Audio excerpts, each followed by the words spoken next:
The city of Gullhaven doesn't just sit by the sea, it slowly drowns in it. The fog rolls in off the Atlantic every morning, thick as wet wool, smelling of salt, diesel, and decay. It clings to the brickwork, making the sidewalks slick and the neon signs bleed into the gray air. I'm 24 years old, and I'm good at being quiet. It's a skill you learn when you'd rather not be noticed. My last job, waiting tables at Sal's Diner, vanished overnight. They shut the place down on a Tuesday. Sal said it was a bogus safety violation. I knew what that meant. Sal hadn't paid the right people. And in Gullhaven, if you don't pay, you don't exist, which left me in the same boat. I had rent due, and my stomach had been empty for the better part of 2 days. So I took the only job my temp agency offered hourly made. The location was Black Reef House. It wasn't a house, it was a fortress. A monument of black stone and tinted glass perched on the cliffs overlooking the sound. Like a predator watching the ships slide into Sable Harbor. It was isolated, surrounded by a 10-foot iron fence and more security cameras than a casino. My phone, an old model with a spiderweb crack across the screen, vibrated in my pocket. I pulled it out. Habit, I don't use it for calls. I use the camera. I'd been in photography school once, about 100 years ago, back when I thought capturing light was a form of art. Now, I just take pictures to remember the truth. The way the rust ate a chain-link fence. The pattern of a coffee stain on a counter.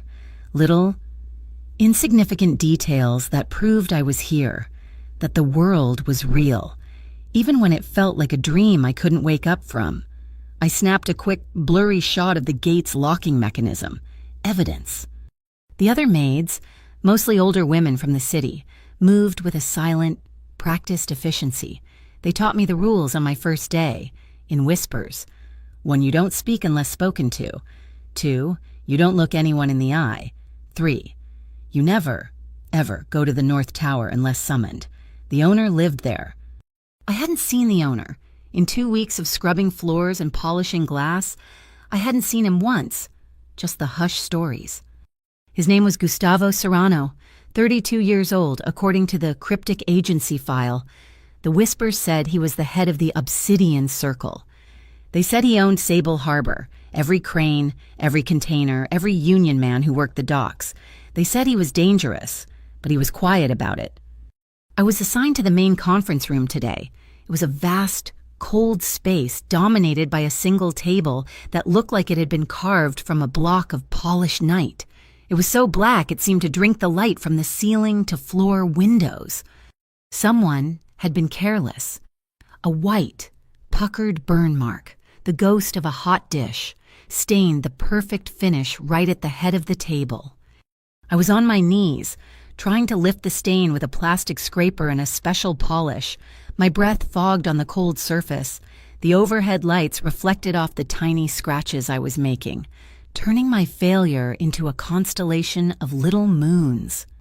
You're missing a spot. The voice was low, smooth, like fine gravel wrapped in velvet. I jolted, the plastic scraper clattering against the stone. I hadn't heard him enter.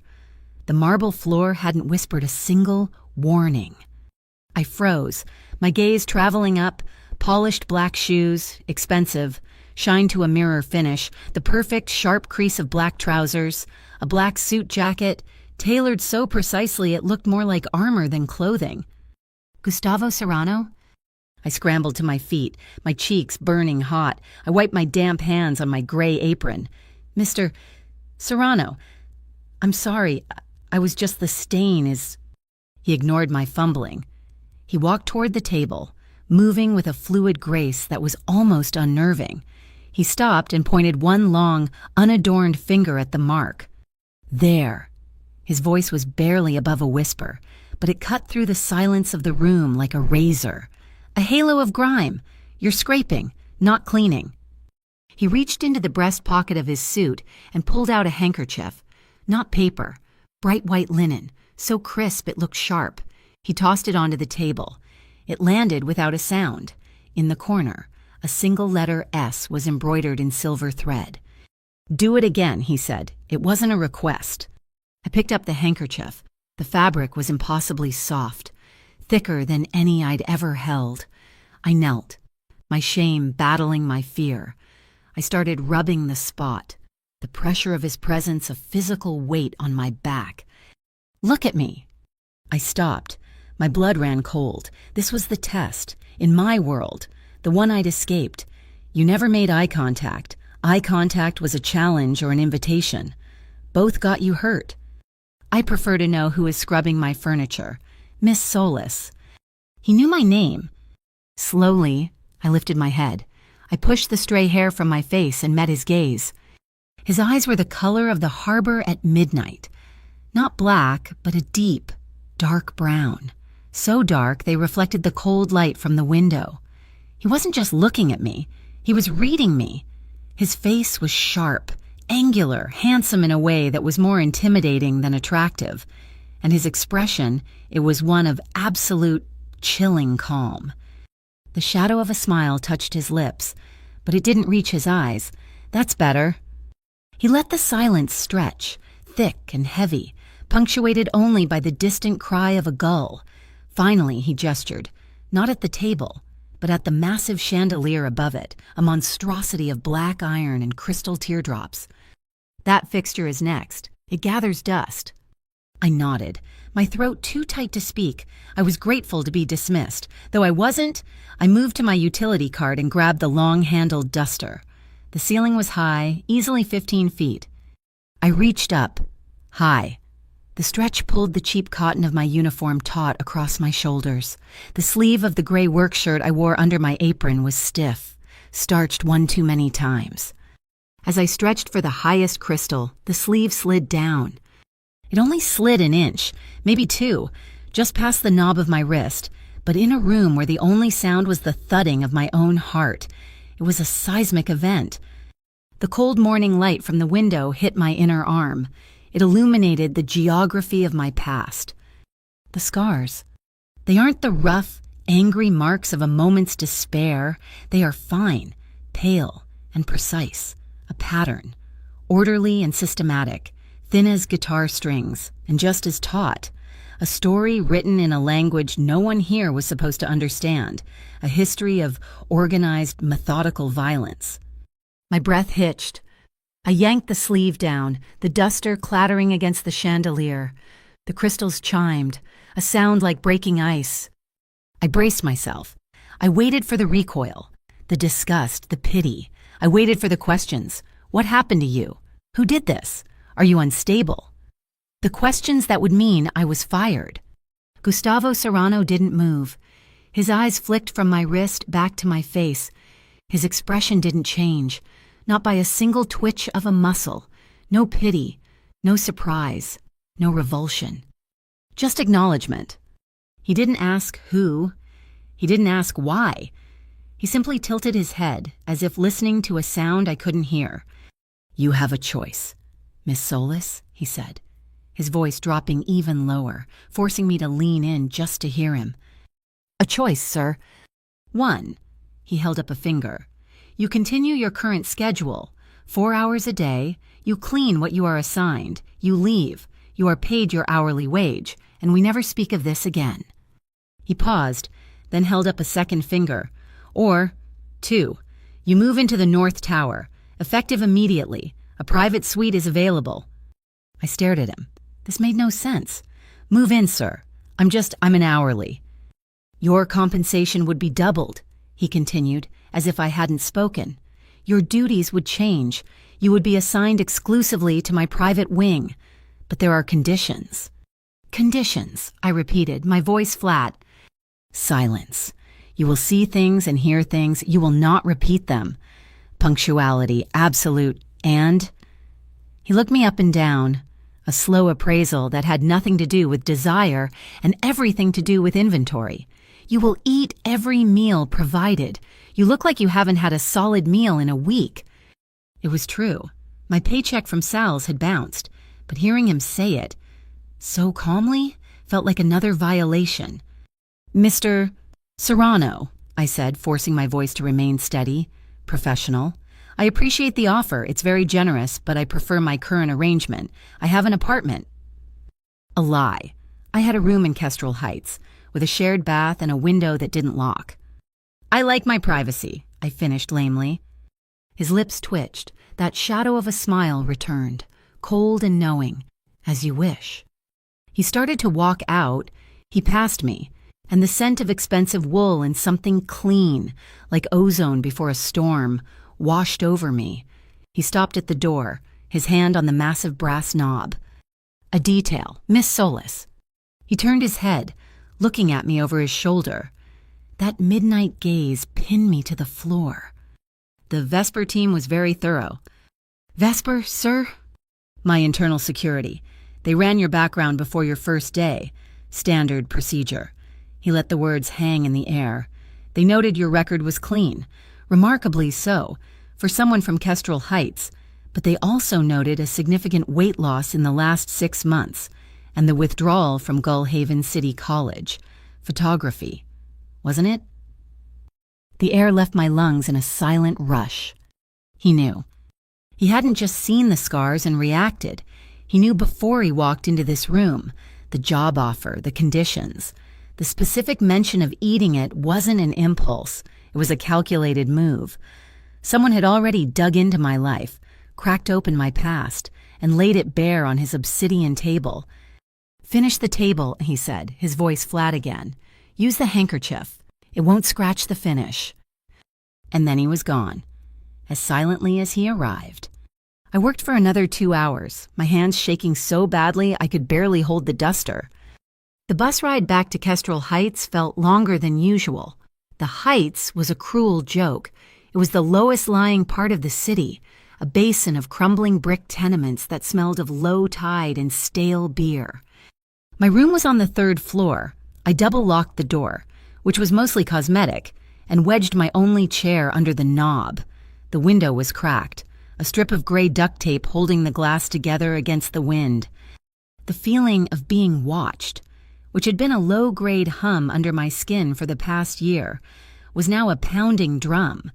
It had followed me from Black Reef House. It was in the room with me. I sat on my lumpy mattress. Through the paper-thin walls, I could hear my neighbor's television, turned up too loud, a local news anchor, reading a script about another disappearance at Sable Harbor, a dock worker, vanished without a trace. The anchor chirped, her voice too bright. I knew who owned Sable Harbor. I stood and went to the small, mildew-spotted mirror hanging on the back of the door. I stared at my reflection. Aria Solis, 24, eyes too big for a face that had gotten too thin. I made a promise to the girl in the mirror, the same one I made every night. I will not let the past catch me.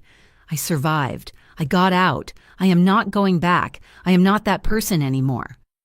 But as I looked into my own eyes, another image superimposed itself. The reflection of a man in a black suit, standing in a dark room, his face a mask of cold control. The shadow of Gustavo Serrano was already there, imprinted on my reflection. The game had started, and I didn't even know the rules. I refused the job. I walked out of that conference room, my head held high, and took the bus back to Kestrel Heights. I told myself I'd quit. I'd find another diner, another retail job. I wouldn't be bought. But when I showed up at Black Reef House the next morning, braced for a confrontation, nothing happened. The head housekeeper, Mrs. Petrov, a woman built like a filing cabinet, just handed me the daily roster. My name had been moved. North Tower, she grunted, not looking up from her clipboard. You're off the main house rotation. Mr. Serrano requires a dedicated cleaner for his wing. Schedule is 9 to 1, don't be late. My refusal hadn't mattered. The offer hadn't been a choice. It was a notification. Gustavo Serrano was pulling the leash, just to see if I'd choke. The North Tower was different from the rest of the house. The air was warmer, the carpets thicker, the silence heavier. It didn't feel like a home. It felt like a command center, the air humming with a low-level electronic buzz. My flimsy utility cart squeaked on the polished hardwood floors, and I winced at the noise. Mrs. Petrov's note was clipped to the handle Priority Tessera Room, deep clean. I'd never heard of the Tessera Room. It was at the end of a long, windowless hallway, a single door of dark, unpolished wood that seemed to absorb the light. The key in my hand was heavy, old-fashioned brass, not a plastic keycard. It felt cold. I pushed the door open. The room wasn't a bedroom. It was an office, or maybe a war room.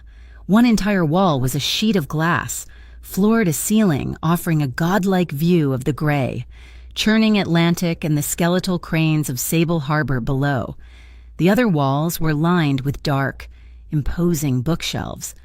But the centerpiece, the thing that drew my eye, was the map.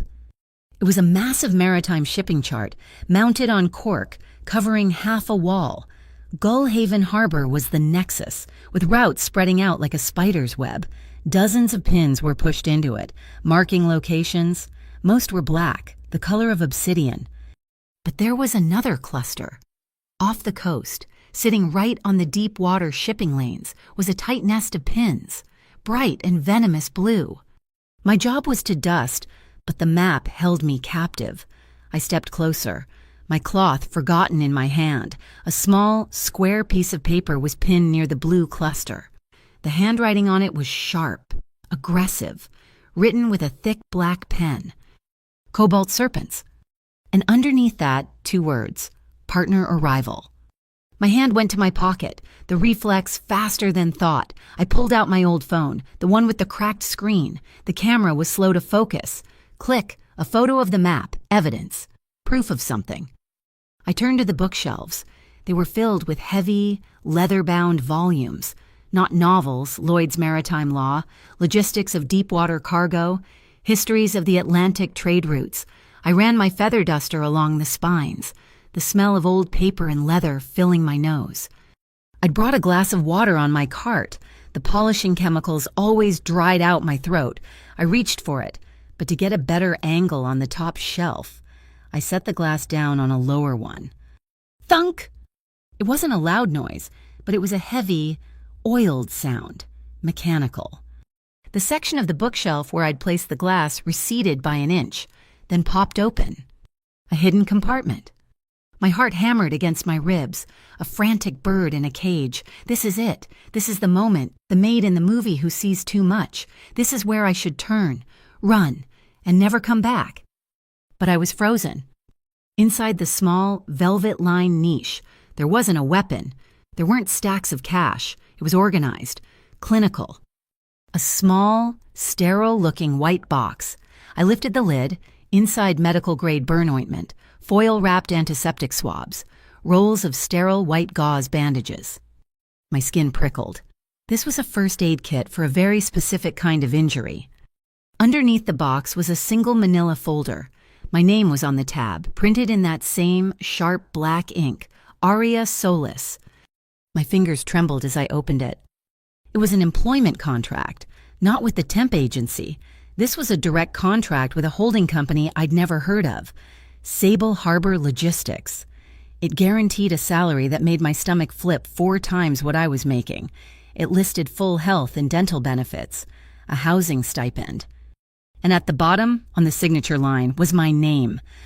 It was my signature, the precise way I looped my A, the sharp cut of the S. It was perfect. I have never ever seen this document in my life. If you've seen it, you might as well see it all. I gasped, dropping the folder, the contract and a few loose papers scattered across the floor. Gustavo Serrano was leaning against the doorframe, which he'd obviously opened without a sound. He was dressed down, if you could call it that, no suit jacket, just a crisp white shirt, the sleeves rolled up to his forearms, revealing strong wrists and a plain, expensive-looking watch. He looked casual, which was somehow 1,000 times more terrifying than the suit. He wasn't angry. He wasn't even surprised. He looked amused. I'm sorry, Mr. Serrano? I stammered, bending to retrieve the forged contract. The shelf I just set my glass down and it just opened. It's a pressure-sensitive lock, he said, his voice calm, conversational. He walked into the room, his presence sucking the air out, triggered by the precise weight of a full 8-ounce glass of water, a very old trick. He gestured at the items that had fallen from the compartment, the gauze, the ointment. I braced myself. The Lapis Shadow Fund, he said, picking up the small white box. He turned it over in his long fingers. A private discretionary fund. It pays for specialized medical care, reconstructive surgery, advanced burn treatments, procedures that standard insurance policies avoid. He looked up from the box, and his dark eyes locked onto mine. It's specifically for victims of organized cruelty, people who've been marked, people who need a new start, but whose past is still visible on their skin. He knew. The realization from yesterday hit me again, but harder. He wasn't guessing. He knew. Your scars, he said, his voice dropping, not unkindly, but with a surgeon's cold precision. They were stitched, professionally. That's not the kind of work you get in a Kestrel Heights free clinic. Who did the work? He wasn't asking who hurt me. He was asking who helped me. My past was a locked box. I had swallowed the key, and here he was, holding a perfect wax impression of it. I stood up straight, letting the contract fall from my fingers. I ignored the question. Mr. Serrano, I don't know what any of this is. I just want to work. I need a fixed schedule. I'm saving money. I'm trying to go back to school. It was the only piece of truth I had left. He studied me for a long, silent moment. The wind howled outside the massive glass wall, a low, mournful sound. He seemed to be weighing my answer against a dozen other facts I didn't know. Finally, he nodded, a short, sharp gesture. Fine, school is a worthy goal. He reached into the pocket of his trousers. He didn't pull out cash. He pulled out a blue and white plastic card. Crown Mart, he said, sliding it onto the polished desk, a grocery store chain, a mid-level one. Not the high-end organic market his kind would use. This has a balance of $500. It will be refilled on the first of every month. I stared at it.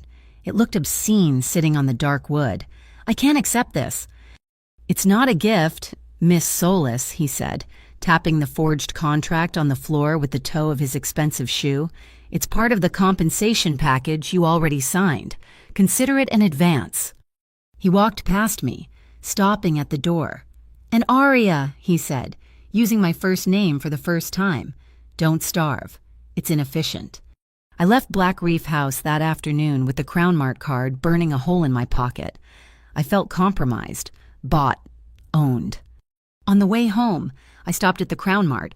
I bought groceries, real food, a block of cheese, a loaf of whole wheat bread, apples, eggs, a small, sad-looking chicken. The cashier looked at my threadbare coat, then at the pile of food, then back at me, her eyes full of questions I couldn't answer. Back in my room, I was putting the eggs in my rattling mini-fridge when my phone buzzed.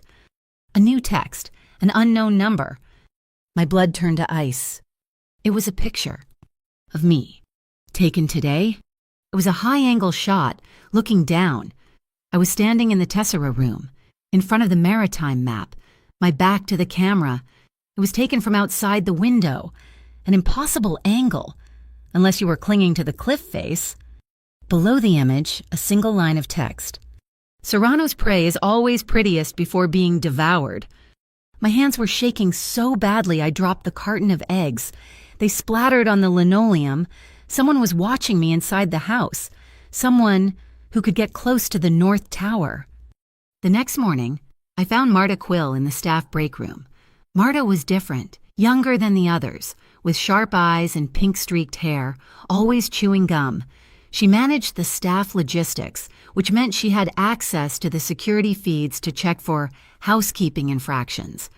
Marta, I said, keeping my voice low and casual. This is so stupid, but I think I lost my watch in the North Tower hallway yesterday. Around maybe 10 a.m. She sighed, snapping her gum. Aria, you know we're not supposed to pull feeds for personal. Please, I said, putting a desperate edge in my voice. It was my mother's. A lie. My mother left me with nothing but my name. She rolled her eyes, but the lie worked. Fine, don't make it a habit. She pulled out her tablet and started tapping. She scrolled, tapped again, then she frowned. That's weird. She said, What? My heart jumped. The feed, North Tower, main corridor, yesterday. She turned the tablet to me. The timeline showed the camera feeds, but from 8 a.m. to noon. The file was just a block of gray static. It's corrupted, just static. Vesper must be doing system updates again. She snapped her gum. Sorry, kid. Looks like your watch is gone for good. Corrupted or wiped. Someone knew I was in that room, and someone with high-level access had covered their tracks. That night, the fear followed me home and locked the door with me. It was almost midnight. The tenement was quiet except for the sound of rain lashing against my duct-taped window. I was cleaning the lens of my old photography camera with the hem of my t-shirt when the knock came. Knock, knock, knock. Not loud, but firm, authoritative. I froze. No one knocked on my door. Ever. I slid off the bed, my stockinged feet silent on the floor. I pressed my eye to the peephole. Two men, in the dim, flickering orange light of the hallway. They looked official. They wore cheap, rumpled suits, but the ties were knotted tightly. Ash gray. Miss Aria Solis, one of them called out. His voice was flat, bored, like a man at the end of a long shift. I held my breath. Miss Solis, we're from the Municipal Integrity Commission, the MIC. We just have a few questions about your employer. MIC? The city's internal affairs, the clean cops, the ones who were supposed to police the regular cops, the politicians, the whole rotten system. I slowly unhooked the chain and opened the door, leaving the chair wedged under the knob as a doorstop. The man in front was older, maybe mid-50s, with a face like worn leather and the tiredest eyes I'd ever seen.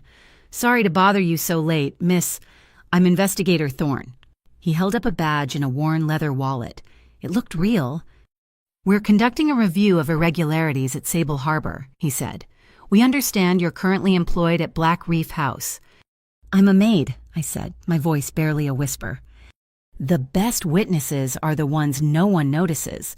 The other man, younger and sharper, chimed in. He smiled, but it was all teeth. Thorne shot him a look. We're just asking if you've seen anything unusual. Large deliveries at odd hours, unfamiliar visitors, anything at all. My mind flashed to the map. Cobalt serpents. I just cleaned the floors, I said. Thorne sighed, a sound of deep frustration. Look, miss, we know who Gustavo Serrano is. We're building a case, a strong one, a witness on the inside that's valuable. It could be very helpful to someone looking for a fresh start, maybe a grant to go back to school. The words hit me like a slap. Go back to school. The same bait. He pulled a business card from his pocket and offered it to me. You think about it. You see something, you hear something, you call this number. We can protect you. I took the card. The paper felt cheap, flimsy. The ink was slightly raised. Thank you. Investigators, I'll keep it in mind. I shut the door, slid the chain, and jammed the chair back under the knob. My heart was pounding, but not from fear, from something else. We can protect you. No one had ever protected me, not really. I looked at the card. Municipal Integrity Commission, Robert Thorne, Senior Investigator. My gut twisted. Something was wrong. The cheap suit, the flimsy card, the way the younger one smiled, it felt theatrical. Wrong. My instinct, the one that had kept me alive when others weren't, screamed one thing. These men were not clean.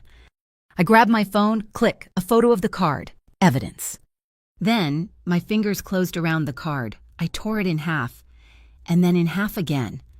I didn't sleep. I sat on my bed, watching the gray, rainy light of dawn creep through the duct tape crack in my window. At 6 a.m., I heard a sound in the hallway. Not a knock, a soft thud, the sound of something being set down. I waited a full minute, listening. Nothing. I moved to the door and checked the peephole. The hallway was empty. I slowly opened the door. Sitting on my filthy, worn-out doormat was a black bento box, the expensive, lacquered kind. It was still warm to the touch. I looked left. I looked right. At the far end of the hall, by the stairwell, a shadow detached itself from the wall. Gustavo Serrano.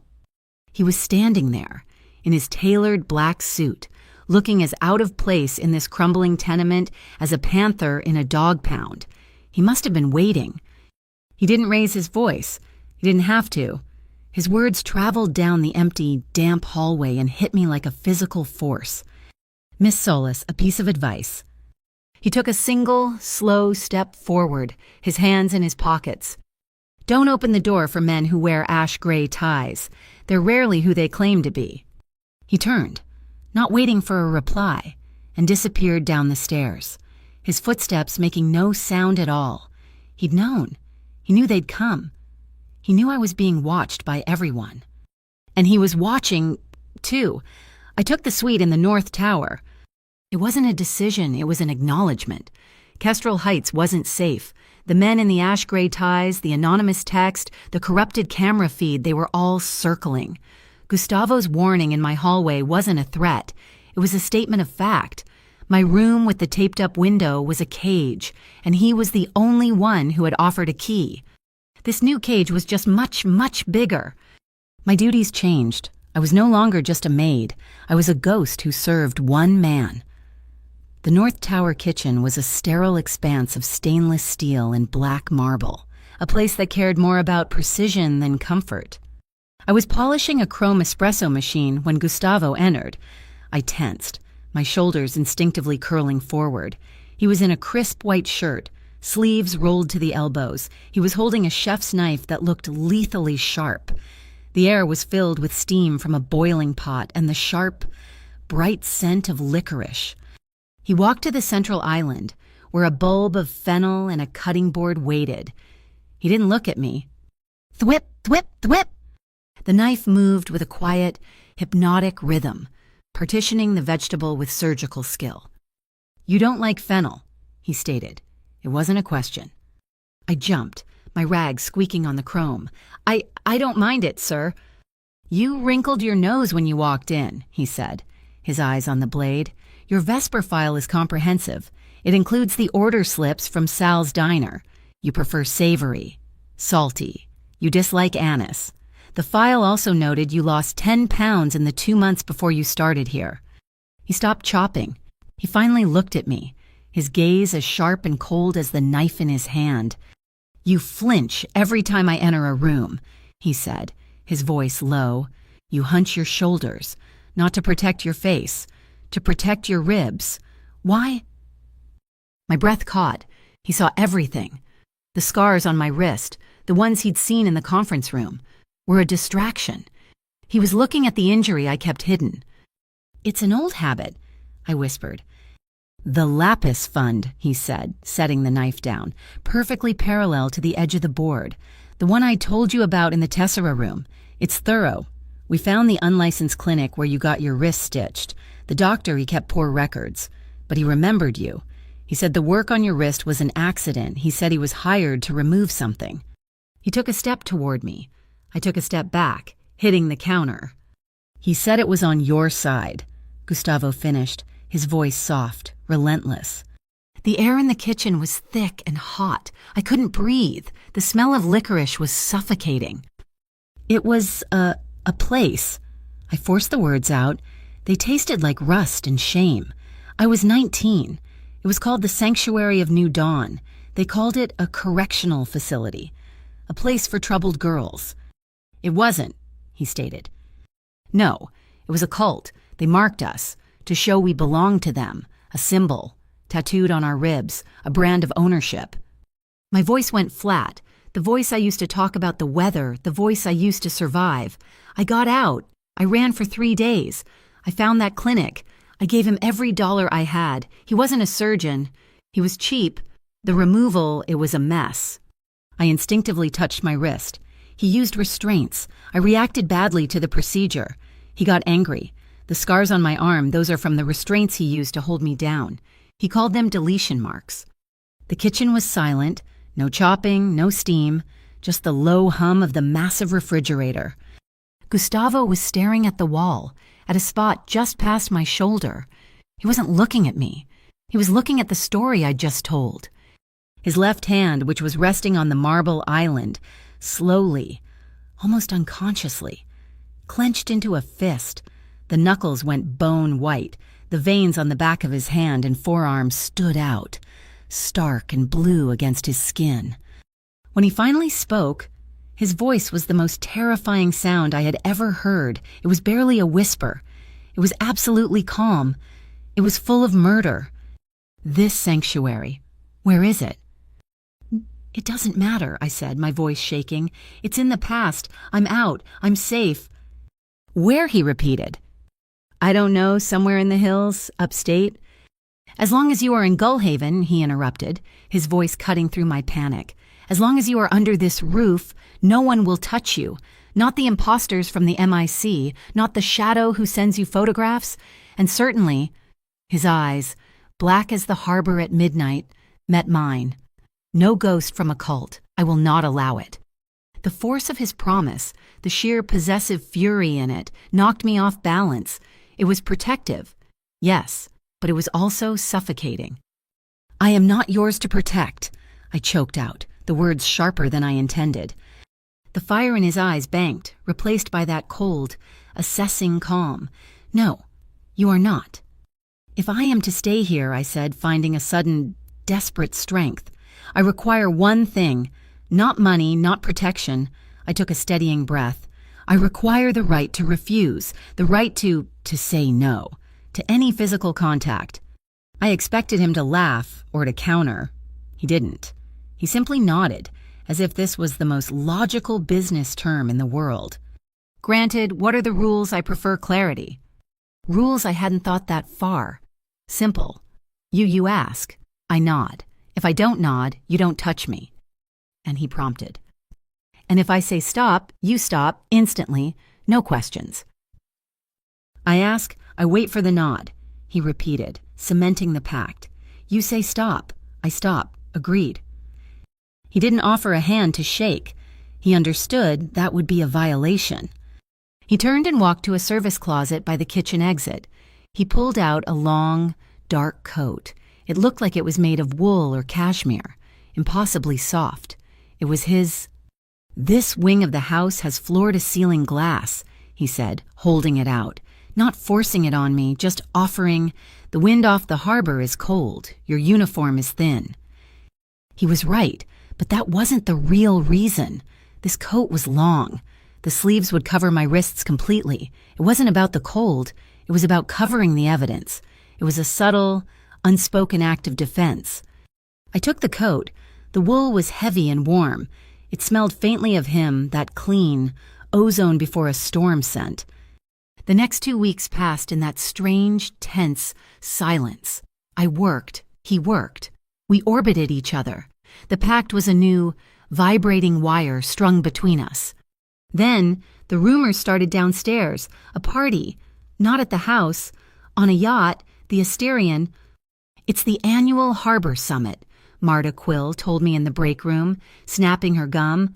All the sharks in one tank. The Obsidian Circle is making a move, or stopping one. I was North Tower staff.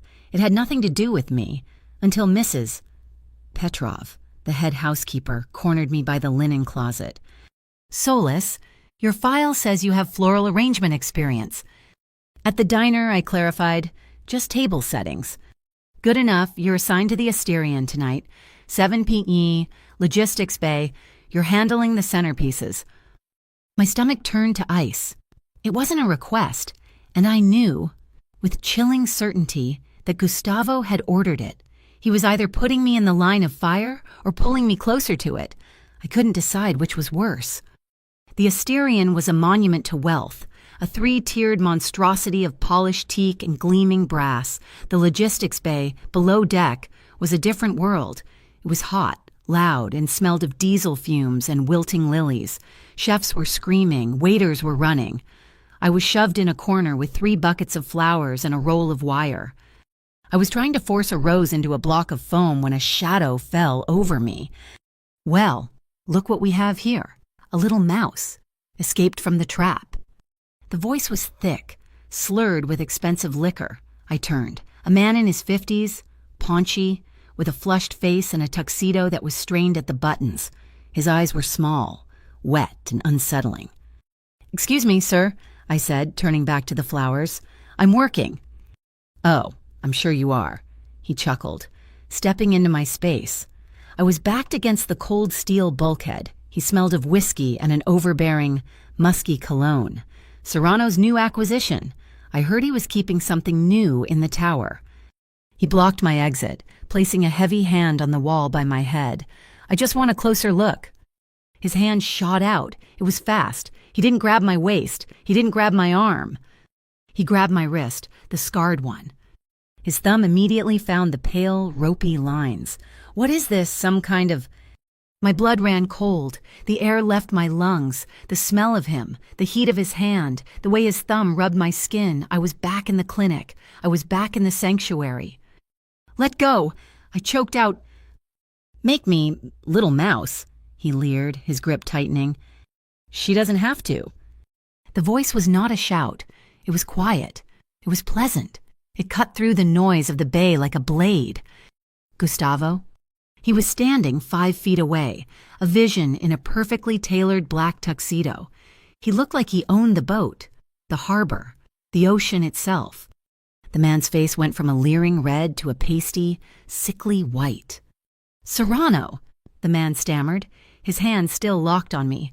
Gustavo, I was just making your new staff feel welcome. I saw how you were welcoming her. Harrison, Gustavo said. He smiled. It was a bright, charming, terrifying smile that did not, under any circumstances, reach his eyes. You seemed to be holding on too tightly. Harrison's hand was still on my arm. He was frozen. Gustavo didn't lunge. He didn't hit him. He reached over to a stack of folded linens on a nearby cart. He picked up one, a square of starched white cloth. Allow me, Gustavo said. In one smooth, blurred motion, he wrapped the napkin around Harrison's wrist, over his hand that was still gripping my arm. He twisted the cloth, once, firmly. It wasn't a punch. It was a pressure lock, using the man's own grip against him. Harrison let out a sound like a stepped-on animal, a high, strangled gasp. His fingers spasmed open. His hold on me vanished. I scrambled back, gasping for air, rubbing my arm. Gustavo held the man pinned by the twisted napkin, his smile never wavering. That's better. Now, Mr. Harrison, you and I are going to go upstairs. He released the napkin. Harrison cradled his hand, his face slick with sweat and fear. But first, Gustavo said, his voice dropping to a cheerful whisper, you will apologize to the lady. I'm in Italian. Harrison, you're always bragging about your summers in Rome. Mi scusi, Harrison whimpered, looking at me. My apologies. Pathetic, Gustavo murmured, then louder. He steered the man by the elbow, out of the bay and up the stairs to the main deck. I followed, drawn by the unfolding horror. The party stopped. The string quartet went quiet. Gustavo, holding a red-faced Harrison by the arm, clinked a knife against a champagne flute. Friends, thank you, he called out, his voice projecting easily over the crowd. A small interruption. My good friend, Mr. Harrison, has just remembered his manners. He was practicing his Italian on my staff, and he wanted to share his apology with all of you. He shoved Harrison forward. The man looked at me, then at the silent, watching crowd, then at Gustavo's cold, smiling face. He mumbled the apology again, his voice cracking. Gustavo applauded lightly. Bravo now, a drink to new understandings. He snapped his fingers. A waiter appeared with a glass of dark brandy. Gustavo handed it to Harrison. A special vintage. My friend, you'll enjoy it. Harrison's hand was shaking so badly he almost dropped it. He drank it in one go, gagging. Wonderful, Gustavo said. And now, I believe your tender is waiting. Thank you for coming. Harrison fled. He stumbled down the gangplank, a man publicly and professionally executed. The music swelled, and the party resumed instantly. I was shaking, from fear, from relief, and from a sudden, blinding rage. I stalked over to him. You used me, I hissed, my voice low and furious. I did, he said, turning, his face impassive. You put me there, knowing he would knowing someone would just so you could make a point. I made 2 points, he corrected, his voice equally low, for my ears only. The first to him that he is not allowed to touch what I am protecting. The second to everyone else that I am always watching. I am not what you are protecting. No, he agreed, looking past me at the dark, churning water. But they don't know that. He paused. Storms come and go. Aria, they're loud. They're messy. They pass. He turned his gaze back to me. You remain. He walked away, rejoining the party, a perfect host. I finished the flowers, my hands trembling. Later, I was on the deserted top deck, trying to breathe the cold, clean, salty air. The wind was sharp, whipping my hair across my face, tasting of the deep ocean. He was there, standing at the railing, alone, looking at the necklace of lights that was Gullhaven. I stopped, my hand on the doorway. I should have gone back down. But I didn't. I walked to the railing. I stopped a good 5 feet away from him, a safe distance. We stood in silence. The only sounds the wind and the low thrum of the yacht's engines. He turned his head. I turned mine. Our eyes met. It wasn't the assessing gaze of the kitchen. It wasn't the cold fury of the logistics bay. It wasn't the public, charming mask of the party. It was just a look. It held for 1 second, 2, 3, longer than polite, longer than professional. It was the longest 5 seconds of my life. A new line had been drawn, not a boundary of fear, but a perimeter. And we were both standing on it, caught in the cold, salty wind, staring at each other in the dark. That look on the yacht, it didn't fade. For 3 days, it hung in the air between us, a low-voltage current that made the atmosphere in the North Tower so thick I could barely breathe. The silence was louder than the party had been. I polished surfaces that were already gleaming. I scrubbed floors that were spotless. I was a ghost in his machine, and we were both waiting for the other to blink. That new tension made me careless, or maybe it just made me pay attention to the wrong things. I was vacuuming the heavy wool rug in the tessera room, the map room, using the big canister-style machine. It was usually whisper quiet, the kind of expensive appliance that cost more than my first year of college. But today, it was making a noise, a tiny, rhythmic clink, clink, clink. I stopped, annoyance flaring. I hated that sound. It was the sound of something broken, something out of place. I turned the machine off, knelt on the rug, and unlatched the heavy plastic dust compartment. It was empty, as usual. I checked the filter, and there it was. It wasn't a paperclip. It was a digital voice recorder, a tiny black sliver of plastic, no bigger than my thumb, wedged into the filter's housing. It was an impossible place for something to be unless it was put there. My blood went cold. The clinking was the sound of the plastic toggle switch hitting the housing. It had been knocked into the on position by the vibration. My fingers, numb and clumsy, fumbled for my headphones. I pulled them from my apron, plugged them into the device's tiny jack, and pressed play. The audio was muffled, thick with the sound of wind and distant machinery. 2 voices, both male, both with the rough, sand and gravel accent of the docks. Voice 1. Guarantee he'll show. Voice 2. He will if the bait is right. He's protective of the new girl, the one in the tower. Me. Voice 1. So the media angle is a bust. Voice 2. For now, Dane wants a direct meet. The trade is simple. Warehouse M12, Sable Harbor, midnight, the 19th. We get Solis. He gets the cargo route. The Voice 1. He's not just going to hand her over. Genie 2. He will. Or we expose the other thing, the sanctuary. He won't want that getting out. Just make the trade. Get Solis. The recording ended. I ripped the earbuds out, my breath coming in short, sharp gasps.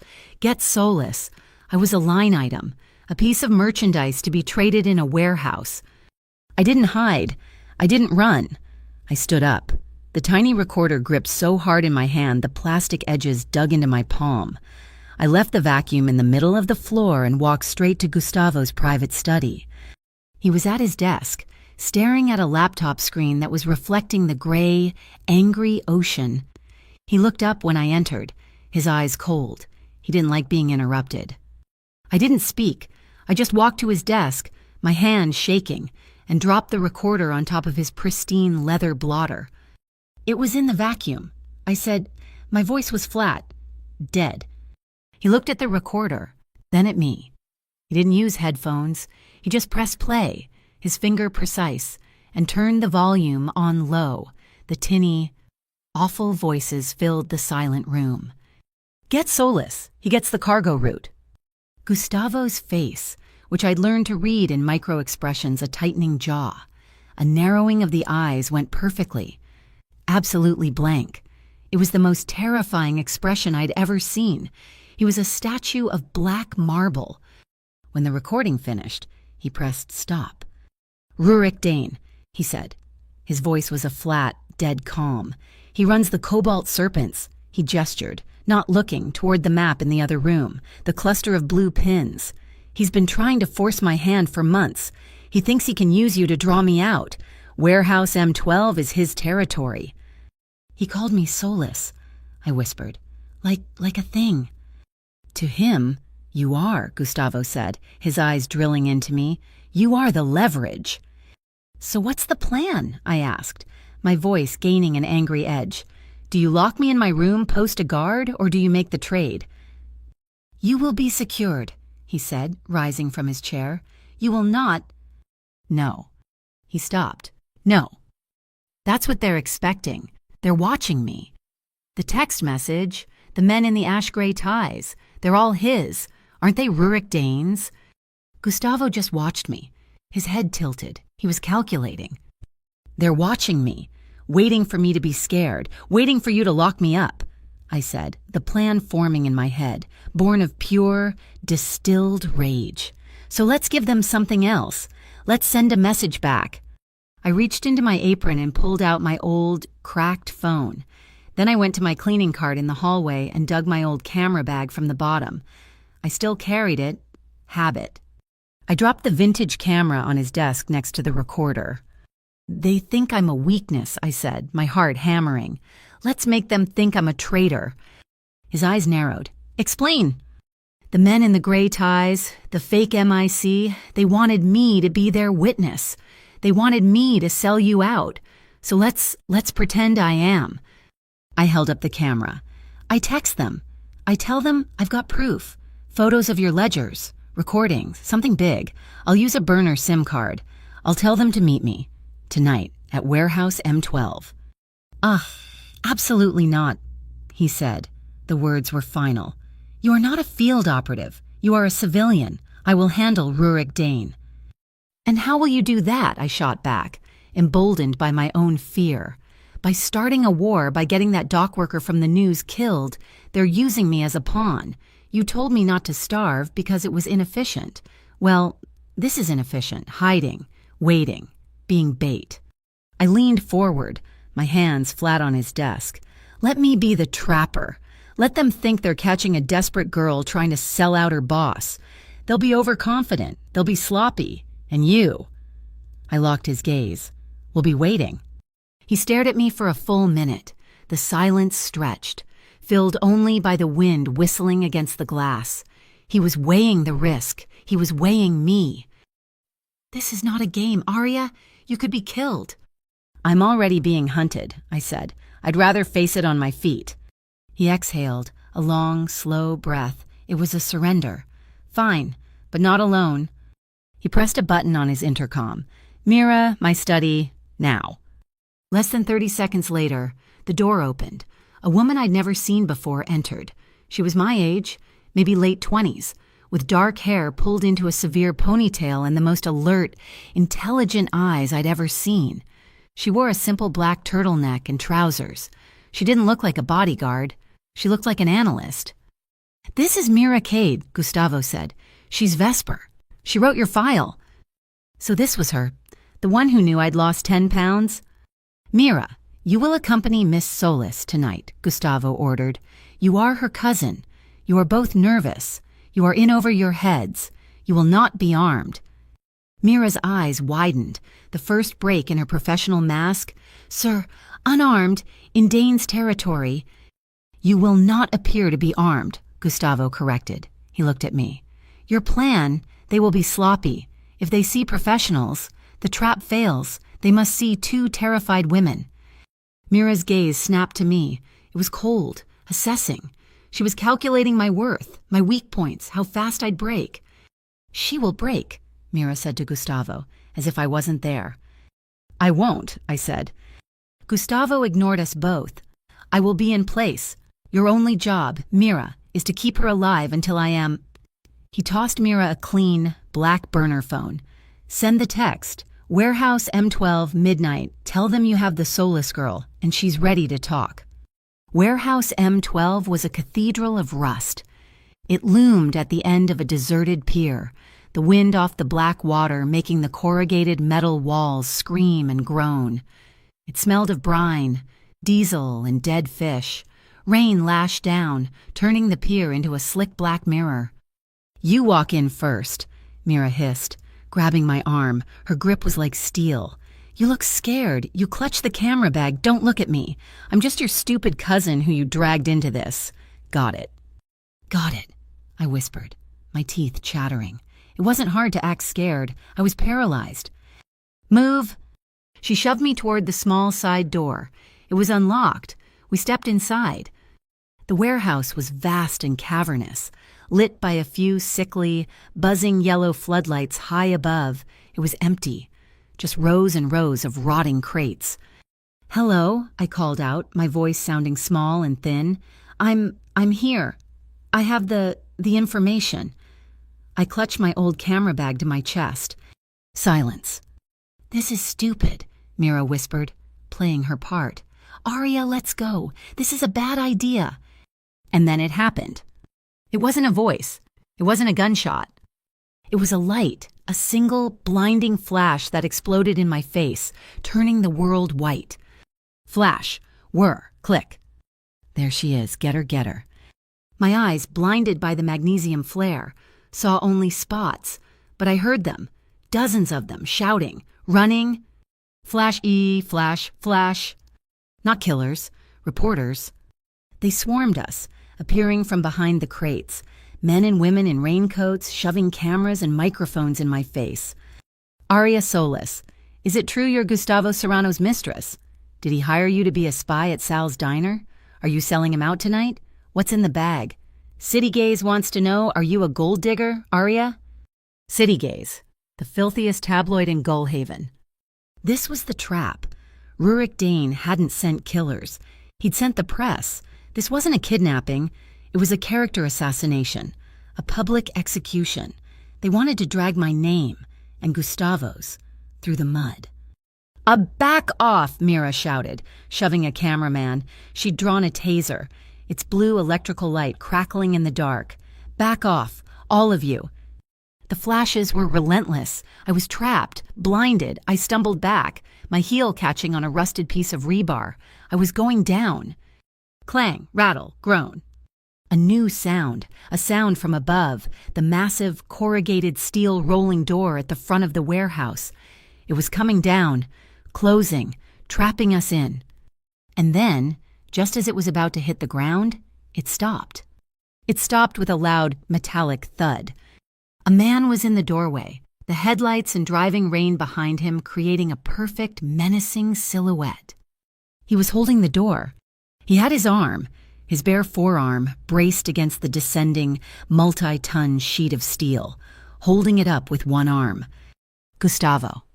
The reporters gasped. Spinning around, the flashes turned on him. Flash, flash, flash. But all they got was a shadow, a backlit silhouette of a man holding up a metal door.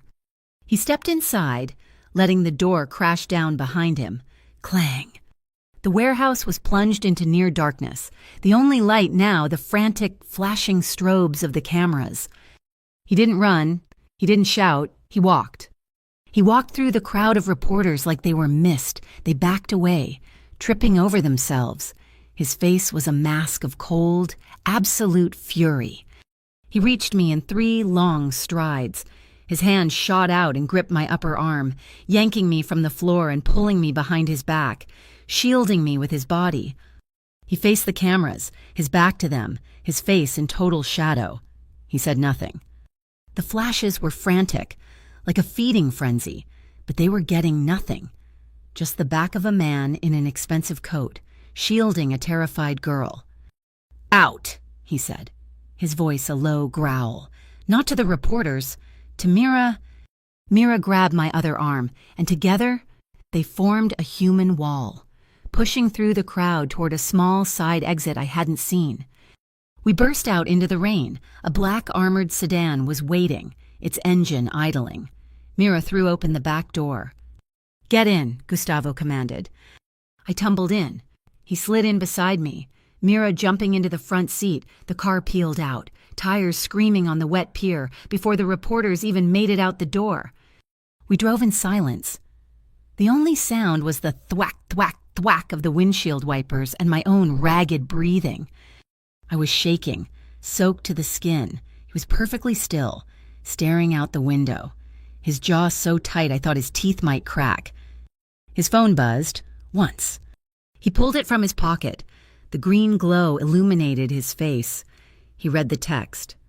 "Rurik Dane," he said, his voice flat. He read it aloud. "She looked good in the light. Give solace back to her past. It's cleaner." I stared at him. Give solace back to her past. And then it hit me. A realization so cold it stopped my shaking. "My past," I whispered. "He doesn't mean your past. He means mine." My mind flew back to the recorder. Or we expose the other thing, the sanctuary. "The Sanctuary of New Dawn," I said, the name tasting like ash. Rurik Dane. He's connected to them. They're not just a cult. They're trying to get me back. They're demanding their property be returned. Gustavo said nothing. He just stared at the rain-streaked city lights. When we got back to the North Tower, I was still damp, my adrenaline fading, leaving a bone-deep chill. He followed me into the suite. "You will not leave this house," he said. His back was to me. He was staring out the massive window at the dark ocean. "What?" "You will not leave this wing," he continued, his voice devoid of all emotion. "Mira will be stationed outside your door. You are confined here until I have dealt with Rurik Dane. You are grounded."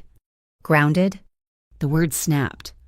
Like a child, like a prisoner, like a thing. All the fear, all the shame, all the running, it all coalesced into a single, hard point of rage. "Grounded," I repeated, my voice low and shaking. "Like a pet, like a piece of furniture, like the merchandise." He turned, his face a storm. "I'm keeping you safe." "No," I shouted, the sound shocking me. "You are keeping me caged. I ran away from the sanctuary to be free. I am not trading one master for another." I stalked toward him, my finger jabbing the air. "I am not a pawn on your map. Gustavo, I am not a solace to be traded in a warehouse. I am not a doll to be hidden away when she's broken. I am not property." We were inches apart. His chest was heaving. He was furious, baffled by my defiance. I was terrified, but for the first time in my life, I was more angry than I was afraid. "You will do as I say," he growled. No, I couldn't breathe the same air as him. I turned my back on him. I saw my camera bag, which I'd clutched through the entire ordeal, sitting on the floor. I grabbed it and walked toward the door to my own bedroom, my private space within the suite. He didn't stop me.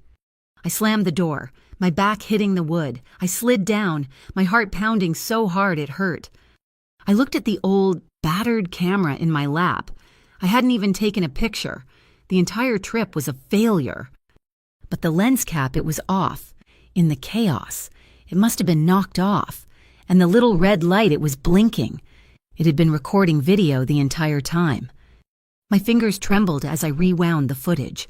It was blackness, the inside of the bag, then the chaotic, blinding flashes of the warehouse, a mess of light and noise. Then, the end, the last 30 seconds. It was shaky footage, aimed at the floor, then it angled up. It was the footage from my walk away from him, just now, in the living room. I saw the back of my own head, walking away. And I saw him, Gustavo, standing alone in the middle of the room. His hand, it was reached out just an inch, his fingers slightly curled. He'd held it there for a split second after I'd turned my back, a ghost of a movement, an instinctive, aborted gesture to tell me to stop, to pull me back. But he hadn't. I watched the image freeze on my screen, his hand suspended in the empty air, caught in its own hesitation. The silence in the North Tower was a weapon. After our fight, after I'd slammed my door and he'd let me, we existed in a cold, pressurized truce. Mira Cade was outside my door. As promised, she didn't speak.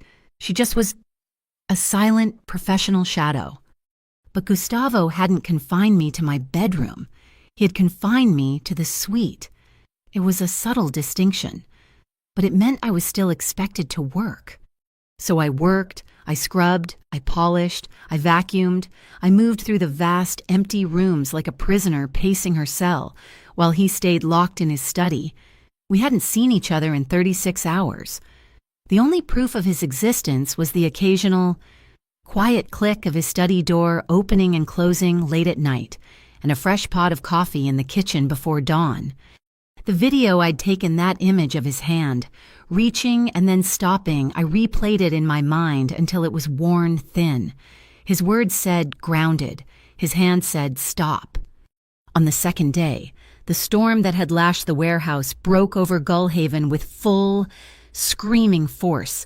The wind howled, a physical, angry thing. The rain didn't fall. It attacked the floor-to-ceiling windows in horizontal sheets. The whole tower, perched on its cliff, seemed to groan. I ran out of fresh linens for the bathroom. The main supply closet was downstairs. In the staff sub-level, I'd have to take the private elevator. I paused at the elevator door. Mira, standing 10 feet away, watched me, her face impassive. This was the test. Was I allowed to leave the floor? I pressed the button. The steel doors slid open with a whisper. I stepped in. Mira didn't move. The doors slid shut. I was free of her, at least. The elevator was a small, polished box of dark wood and brushed steel. It descended smoothly. I watched the numbers light up PLS1. Flicker. The lights in the panel went dead. The entire box went black. Then came the sound, a sound I will never forget. The high, metallic scream of a cable snapping, followed by a stomach-dropping lurch. Thud! The elevator didn't fall far, maybe 10 feet, but it stopped with a bone-jarring final impact that threw me to my knees. I tasted copper. I'd bitten my tongue. Total darkness, total silence, except for the muffled shriek of the wind outside the building. Hello? My voice was thin, stolen by the heavy air. I scrambled to my feet, my hands finding the cold steel wall. I jammed the alarm button. Nothing. I grabbed the emergency phone. The line was dead. The air in the small box was already thick, stale. I could smell something. Ozone. The faint, sharp scent of burning electronics from the fried control panel. And a new smell, hot metal. I backed into the corner, sliding down the wall, my knees drawn up to my chest. Hot metal. I wasn't in an elevator. I was 19. I was in the sanctuary of New Dawn. I was in the punishment closet, a 5x5 box. No light, no air, and the only way out was a heavy steel door with a round, metal knob. A knob they heated from the other side until it glowed red. I could smell it. I could feel the heat. I could feel the panic, the animal terror of being cooked alive in a box. My breathing turned to shallow, painful gasps. The walls weren't walls. They were a coffin. I was buried. I don't know how long I was in there. A minute, an hour. Then, a new sound. From above, screech. The sound of metal on metal, a prying aria. His voice, not a shout, a command. It was muffled, coming from the shaft. Stand back from the door. I was already as far back as I could get. A hydraulic whine, the snap of a locking mechanism breaking, and then a horrible, groaning tear as the inner door was forced. A sliver of light appeared, emergency light, a dull, weak yellow from the hallway. The doors were pried open, not all the way, just 2 feet. They were jammed, buckled by the impact. Gustavo was in the gap. He was on one knee on the hallway floor, looking down at me in the dark pit of the elevator. He was in his shirt sleeves, his hair soaked from the rain, his jacket gone. He had a crowbar in one hand. He saw me. He saw the state I was in, curled into a ball, shaking, hyperventilating. I expected him to reach, to grab me, to haul me out like cargo. He didn't. He dropped the crowbar. It clattered on the marble floor. He stayed on one knee, keeping himself lower than me. He didn't invade my space. He remembered the pact. He took off his suit jacket, which he must have grabbed on the way. He didn't toss it. He held it out, one-handed, into the dark space. "Arya," he said, his voice low, steady. "The power is out in the whole tower. The system is dead. You are safe." I stared at the jacket. It was an offering. It was a choice. You lead, I'll follow. My hands, slick with cold sweat, trembled as I reached out. I didn't take the jacket. I grabbed the lapel. I grabbed him. My fingers twisted in the expensive wool, my knuckles white. It was my anchor. He didn't pull. He waited. I used his arm, his strength, to climb out. I scrambled out of the blackness, my knees hitting the marble, and collapsed in the dim hallway, still clutching his jacket. I was on all fours, gasping, the smell of ozone and hot metal still in my lungs. "You're out," he said. He didn't touch me. He just sat back on his heels, on one knee, giving me all the space in the world. The yellow emergency lights cast long, strange shadows. "Why were you so afraid?" he asked, his voice quiet, almost gentle. "It wasn't the fall. It wasn't the dark. I saw your face when the doors opened. The smell," I choked out, my voice raw. "The electronics. It smelled like hot metal." He waited. He knew there was more. "At the sanctuary," I whispered, the secret spilling out. "When we broke a rule, a minor rule, they put us in the box, a maintenance closet, no light." I was shaking again, the memory pulling me back. The knob, the doorknob, they would heat it from the outside. With a torch, you could smell it. You had to wait until it cooled to try and get out. Sometimes it took hours. You'd burn your hands again and again. I stopped, unable to say more. Gustavo's face was stone. The muscle in his jaw jumped, a single, violent twitch. He didn't offer pity. He didn't say, "That's terrible." He simply reached up, his fingers brushing his own collarbone, just above the line of his white shirt. "I have a scar here," he said, his voice flat, "from a knife." I stared at him, confused by the sudden confession. It wasn't from an enemy. It was from a brother, one who isn't one anymore. He met my gaze, and in his eyes, I saw it, a shared, cold understanding of betrayal. He understood the kind of wound that isn't just on the skin, the kind that's given by someone who was supposed to be safe. We just stayed there, kneeling in the half-darkness. The storm raged outside, a distant, howling beast in the hallway. There was only the sound of our breathing. His, controlled, mine, ragged. I looked at him, the man who had grounded me, the man who had held open a ton of metal door, the man who had just respected a boundary when I was at my most vulnerable. My hand was still fisted in his jacket. I let it go. "Your heart," I whispered. "What?" "It's racing." I could hear it, or maybe I could feel the vibration of it through the floor. I needed to know. I needed to know if the man with the cold, controlled fury and the man with the hesitant hand were the same. Slowly, I lifted my hand, the one with the pale, thin scars. He watched it. He didn't move, but his eyes, they were locked on my hand. I was aiming for his chest. I was an inch away when he spoke, his voice a low rasp. I asked. My hand stopped. "It was the pact," I asked. "You nod." He was asking. With his eyes, with his entire tensed body. "May I?" My throat was too thick to speak. So I nodded. A single, tiny, deliberate dip of my chin. I nod. He didn't move. He was giving me the power. It wasn't his move. It was mine. I completed the gesture. I pressed my palm flat against his chest, over his heart. Thump, thump, thump, thump. It was a hammer. He wasn't made of marble. He was real. He was alive. And he was just as affected as I was. My touch was clinical, a test, but it wasn't. It was a question. He exhaled, a breath he'd been holding. He leaned in, just a fraction. His lips brushed mine. It was the lightest touch, a ghost. It wasn't a kiss. It was a query. It was the taste of rain and the clean, ozone scent of him. I didn't pull back. I held my breath. He pulled back, just a millimeter.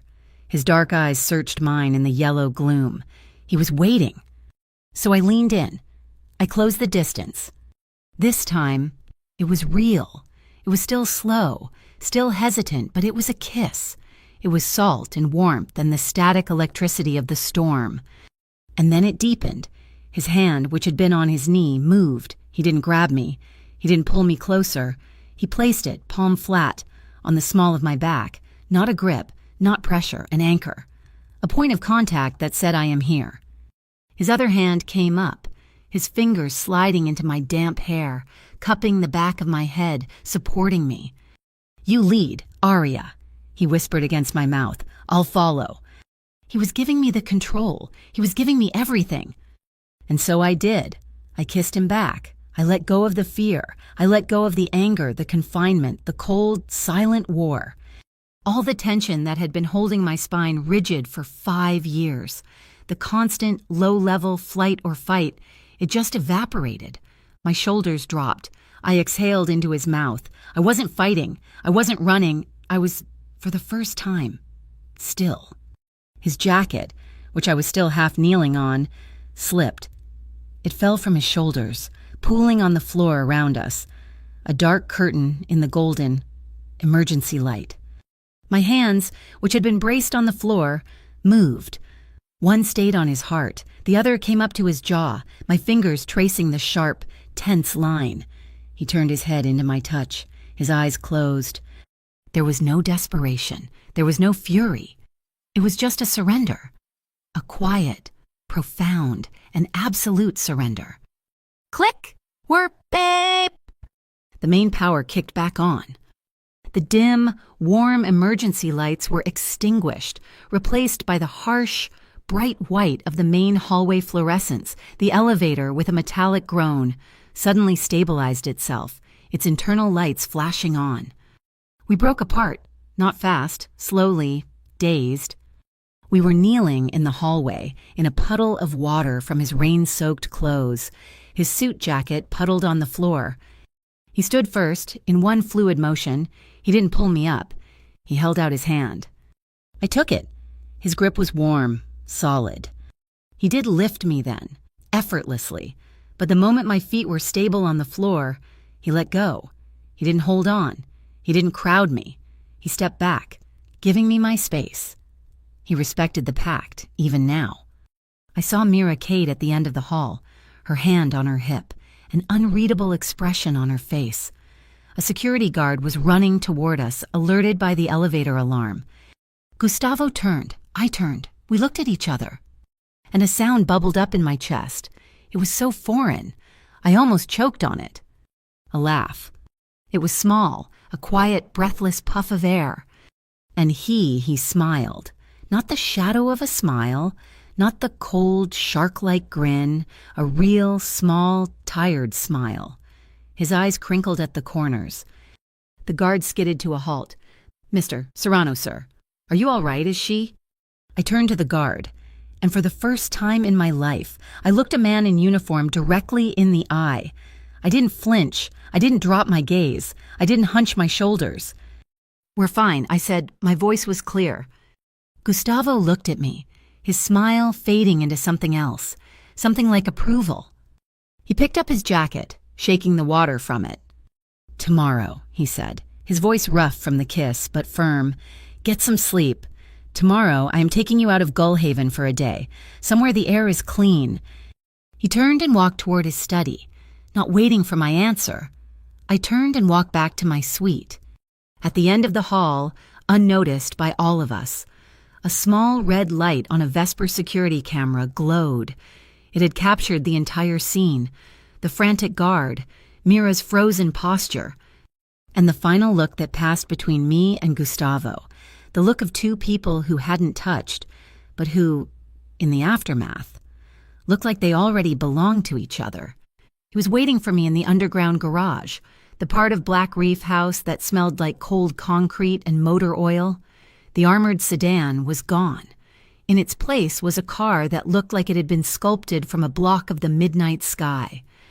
It was a 1960 Plymouth Fury, long low, with tail fins that looked sharp enough to cut. The color was a deep, oceanic blue, the chrome gleaming under the fluorescent lights, a collector's piece. "No Mira?" I asked, looking around the empty garage. "No Mira," Gustavo said. He was wearing jeans, and a gray Henley, with a worn, dark leather jacket. He looked normal, human. It was almost as disorienting as the suit. He tossed me a pair of sunglasses. "Just us. Get in." The engine didn't roar, it rumbled, a deep, satisfying vibration that I felt in my chest. We drove out of the concrete tunnel, leaving the oppressive black stone of the house behind, and merged onto the coastal highway. Gullhaven fell away, replaced by salt marshes, wide gray skies, and the clean, sharp smell of low tide.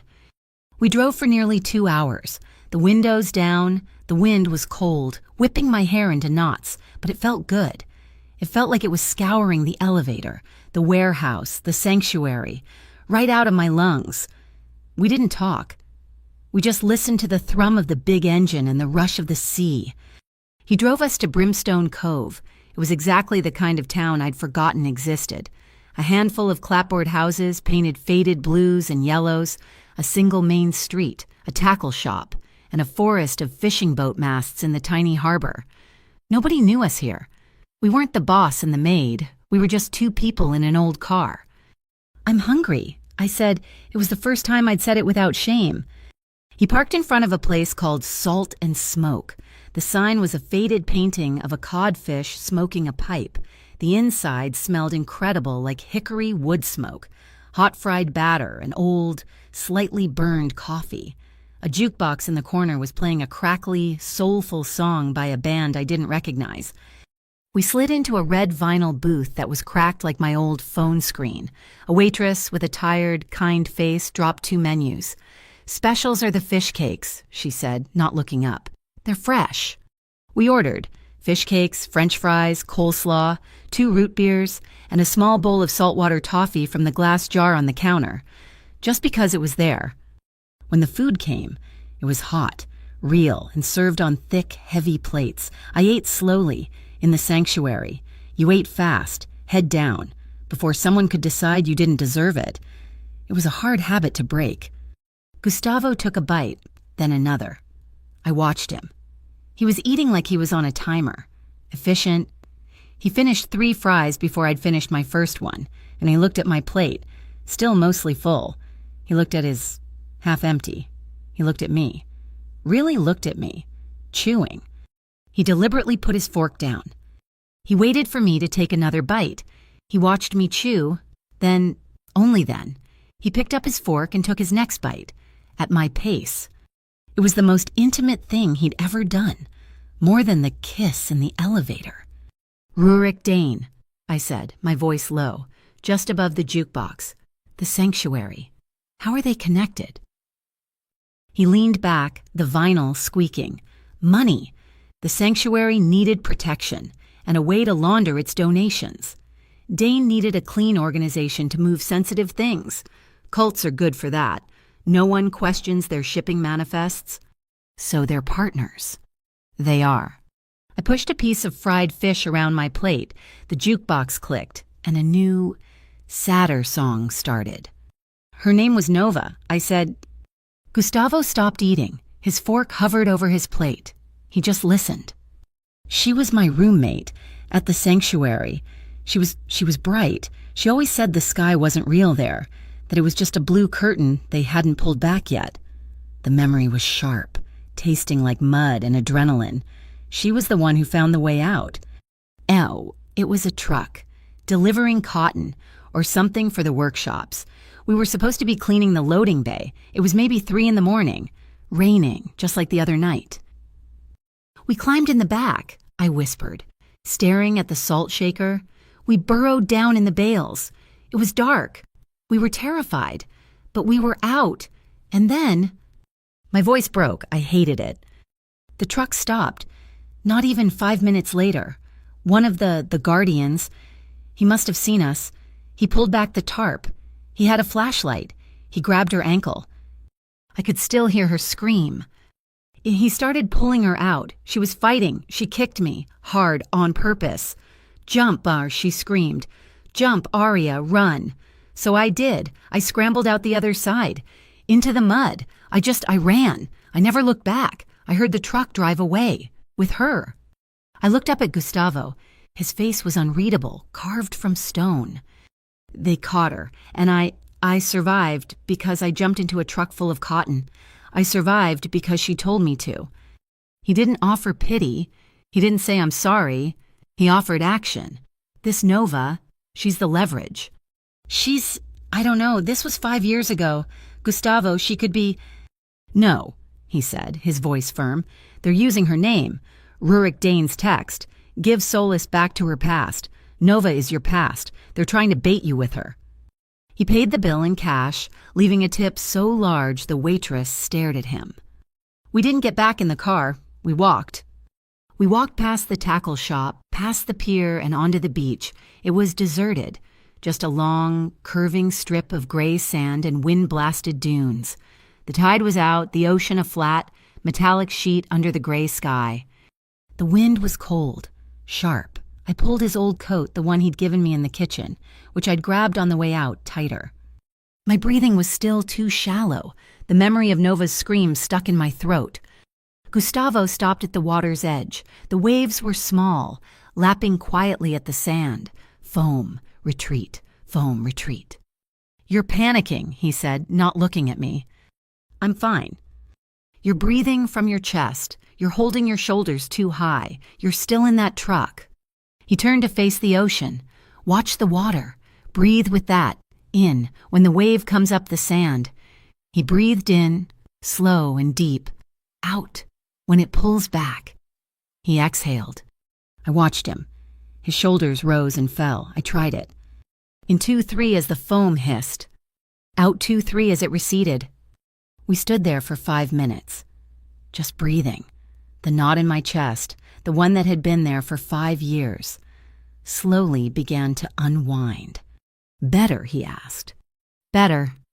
I pulled out my old camera, the real one from my bag. "Your turn."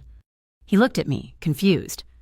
"You look at people," I said, "like you're inventorying them, like they're problems to be solved, or threats to be neutralized. It's efficient. It's not for a portrait." I held the camera up. "You want to know the truth about someone, you don't look at their hands or their suit. You look at their eyes, but you have to let them see yours, too." I focused the lens. Don't pose. Just be here, on this beach. Breathe the wave." He looked at the camera, his shoulders, which I just realized were as tense as mine, relaxed by a fraction. The cold, assessing mask dropped. For a second, I didn't see the boss. I saw Gustavo, the man who learned to eat slow. Click! He had an old Polaroid camera in the glove compartment of the Fury, a toy, he called it. While he started the drive back, I took a picture of us, a bad, blurry, wind-blown shot, my hair a mess, his eyes on the road. I turned the square photo over. I pulled a pen from my bag. I wrote 4 words on the back. "Nobody is property." I handed it to him. He read it, glanced at me, and slid it into the pocket of his leather jacket. We drove back in silence, the big engine a low growl. He drove faster this time. He got on his phone, the modern device looking alien in the vintage car. "Mira," he said, his voice all business again, "I want the sanctuary of New Dawn's financials, all of them, tax filings, donor lists, shell corporations. I want to know where every dollar comes from and where every dollar goes. Hit the money, the leader, the prophet. He'll show his face." He hung up. Just as his phone was about to go dark, it rang again. He looked at the screen, his entire body tensed. It wasn't Mira. "Serrano, he answered. He listened. I watched his knuckles go white as he gripped the steering wheel. When? He growled. He listened again. How much? He stared at the road, but I knew he was seeing me. Understood. He hung up. That was my contact at Atlantic Crown Bank, he said, his voice deadly calm. And Vesper set up a dozen tracker accounts after the warehouse incident, alias accounts monitoring for any activity linked to you or the sanctuary. And one of them just got hit, an account under the name Nova Hale. It was emptied, all $5,000, exactly 10 minutes ago, from an ATM in Gullhaven. I stopped breathing. Nova Hale. That was her full name. I know, he said. Rurik Dane and the Sanctuary aren't just partners anymore. They're making a move. They're not trying to bait me. They're trying to pull you out of my protection. And they're using your friend as the lure. The road trip was over. We didn't go to Black Reef House. He took the exit for Kestrel Heights. What are we doing? I asked, my stomach twisting. The MIC, the fake ones. If they're working with Dane, and Dane is making a move, they'll be sloppy, he said. He parked the Fury 3 blocks away, in the shadow of a derelict brewery. They'll be looking for you, for leverage. He meant my old apartment, my room. Mira Cade was waiting by the tenement's rusted fire escape, melting into the shadows. She just nodded at Gustavo. And they're in there, she whispered. Thorne and the young one. Been inside for 10 minutes. The lock was cheap. My photographs, I whispered. My old camera bag suddenly feeling heavy. My negatives, my proof. Let them look, Gustavo said. He looked at Mira. Get her door open, silently. We leave it as we found it. We need to know what they're looking for. Mira nodded. She pulled a small, flat metal kit from her pocket. In less than 10 seconds. She had the flimsy lock on the tenement's front door picked. We slipped inside, the hallway smelling of damp and old garbage. We stopped at my apartment door. I could hear them, muffled, the sound of my drawers being pulled open, my mattress being flipped. I felt violated. Mira put her ear to the door. They're in the main room. She looked at the lock. It was a standard, cheap deadbolt. She inserted her tools. There was a single, soft snick. She'd unlocked it. She looked at Gustavo. He held up a hand, waiting. They're done, she whispered. They're coming. We didn't run. We just stepped back into the dark alcove under the stairs. The door opened. Thorne and the young, smug agent stepped out. Nothing, Thorne grunted, sounding angry. Just clothes and a bunch of artsy photos of Rust. She's got nothing here. Dane was sure she'd have something. The young one said, a bug, a ledger. Serrano's a fool for her. He's not a fool. Let's go. We'll grab her off the street if we have to. They walked down the hall and out the front door, their footsteps echoing. We waited a full minute. Then Gustavo pushed me, gently, toward my room. Mira was already inside, her penlight scanning. They'd torn it apart. My clothes were on the floor. My mattress was sideways. Don't touch anything, Gustavo ordered. Mira was kneeling by my bedside table. They were thorough. They checked the outlets for bugs, split the lining of her bag. She looked up, her face grim. They relocked the door on their way out, the way they picked it. They wanted it to look untouched. A trap, I said, looking at the mess. A reverse trap, Gustavo said. He was staring at the wall, at my old, peeling mirror. They wanted to see if you'd come back, and what you'd go for first. I felt exhausted. I was a puppet, and everyone Rurik Dane, the Sanctuary, the fake MIC, and maybe even Gustavo was pulling a string. I can't do this, I whispered, sliding down the wall. I'm not like you. I'm not a strategist. I'm just the bait. Gustavo knelt in front of me, just like in the elevator. He didn't touch me. Look at me, Arya. I lifted my head. His eyes, in the dim light of my ruined room, were dark and serious. That night at the warehouse, you weren't bait. You were the trapper. You came up with the plan. It was a good one. You were just outgunned. He glanced around the room at the violation. I'm not Rurik Dane, he said, his voice low and intense. I'm not the sanctuary. They see you as something to be owned, to be marked, to be used. He took a breath. I don't want to own you, Arya. He paused, the silence heavy. I want the responsibility for you. I don't want to own you. I want the responsibility for you. That sentence hung in the air of my ruined room, heavier than the smell of mildew and dust. Responsibility. It wasn't the word of a boss. It was the word of a partner, or a guardian. I wasn't sure which was more dangerous. We were back in the North Tower study, the sky outside a bruised purple. The maritime map was behind me, the blue pins of the cobalt serpent seeming to glow in the twilight. Mira Cade stood by the door, silent. So, they know I'll come back for my things, I said, my voice hard. They're watching my old room. They're watching the ATM where Nova Hale's money was taken. They're hunting me in the shadows. I'll move you, Gustavo said, his voice flat. A new house, out of state. Vesper can have you on a plane in an hour. No. I shook my head, the realization hitting me with the force of a physical blow. No, you don't get it. They want me in the shadows. That's where they're strong. That's where Rurik Dane and Halden Price operate. They want me to run. They want me to hide. I walked to the center of the room. I felt cold, calm. The fear had burned away, leaving something hard and sharp. They want me to be a victim, so I'll stop being one.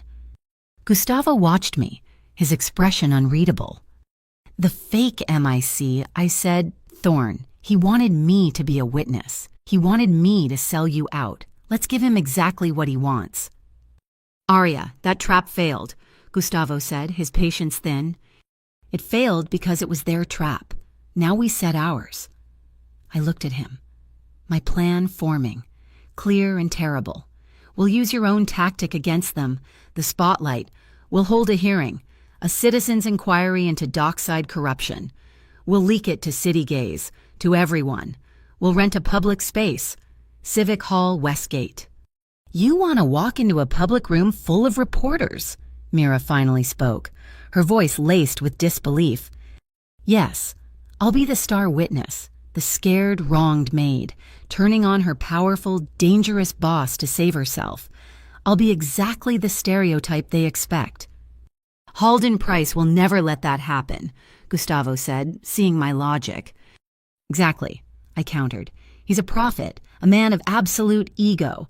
He will not let me, his escaped property, stand in a spotlight and tell my story. He'll come. He'll come to discredit me, to prove I'm a liar, and Rurik Dane will come to silence me, probably by grabbing me the moment I'm exposed. We get them both, in the light, on our terms. Gustavo was silent for a full minute. He looked at the map, then at me. The room will be controlled, he said. It was an agreement. The audience, the Obsidian Circle, isn't just men with guns. Arya, it's a network. Loyalty. The mothers from Fisher's Row, the families I've supported through the Lapis Fund, they will be the audience. He'll be walking into my house. Civic Hall Westgate was a decaying monument to a better time. All damp marble and echoing corridors. The air smelled of old floor polish and rain. The hearing room was on the second floor, a small auditorium with worn wooden benches and a flimsy folding table on a low stage. A single, buzzing microphone waited. I felt exposed.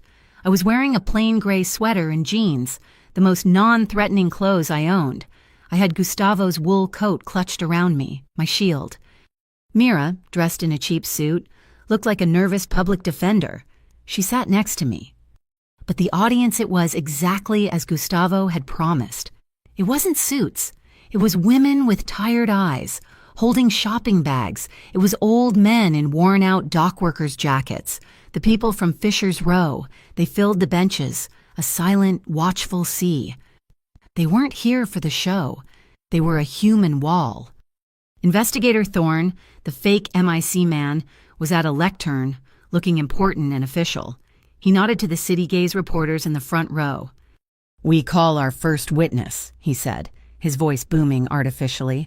"Arya Solis." I walked to the microphone. My hands were shaking. I clutched my prepared notes. I I started working at Black Reef House about 6 weeks ago. I began, my voice trembling, playing the part. I saw irregularities. She's lying. The voice cut through the room. It was not a shout. It was warm, paternal, rich, like honey. The air in my lungs turned to ice. I knew that voice.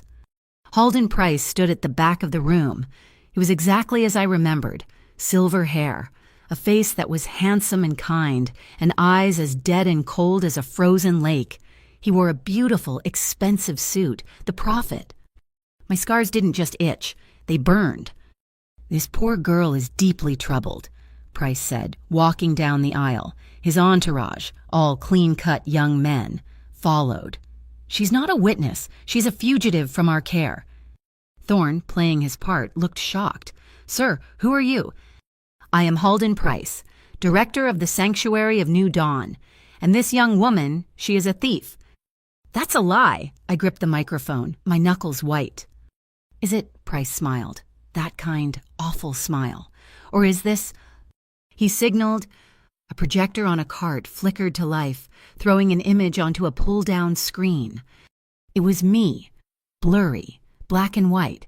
It was security footage from Sal's Diner, my old job. The timestamp was from the night before it was shut down.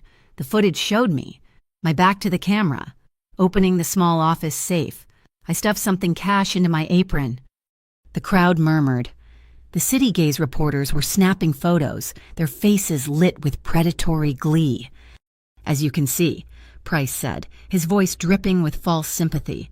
"She was dismissed for theft. She came to Mr. Serrano out of desperation, not integrity. It was a brilliant move.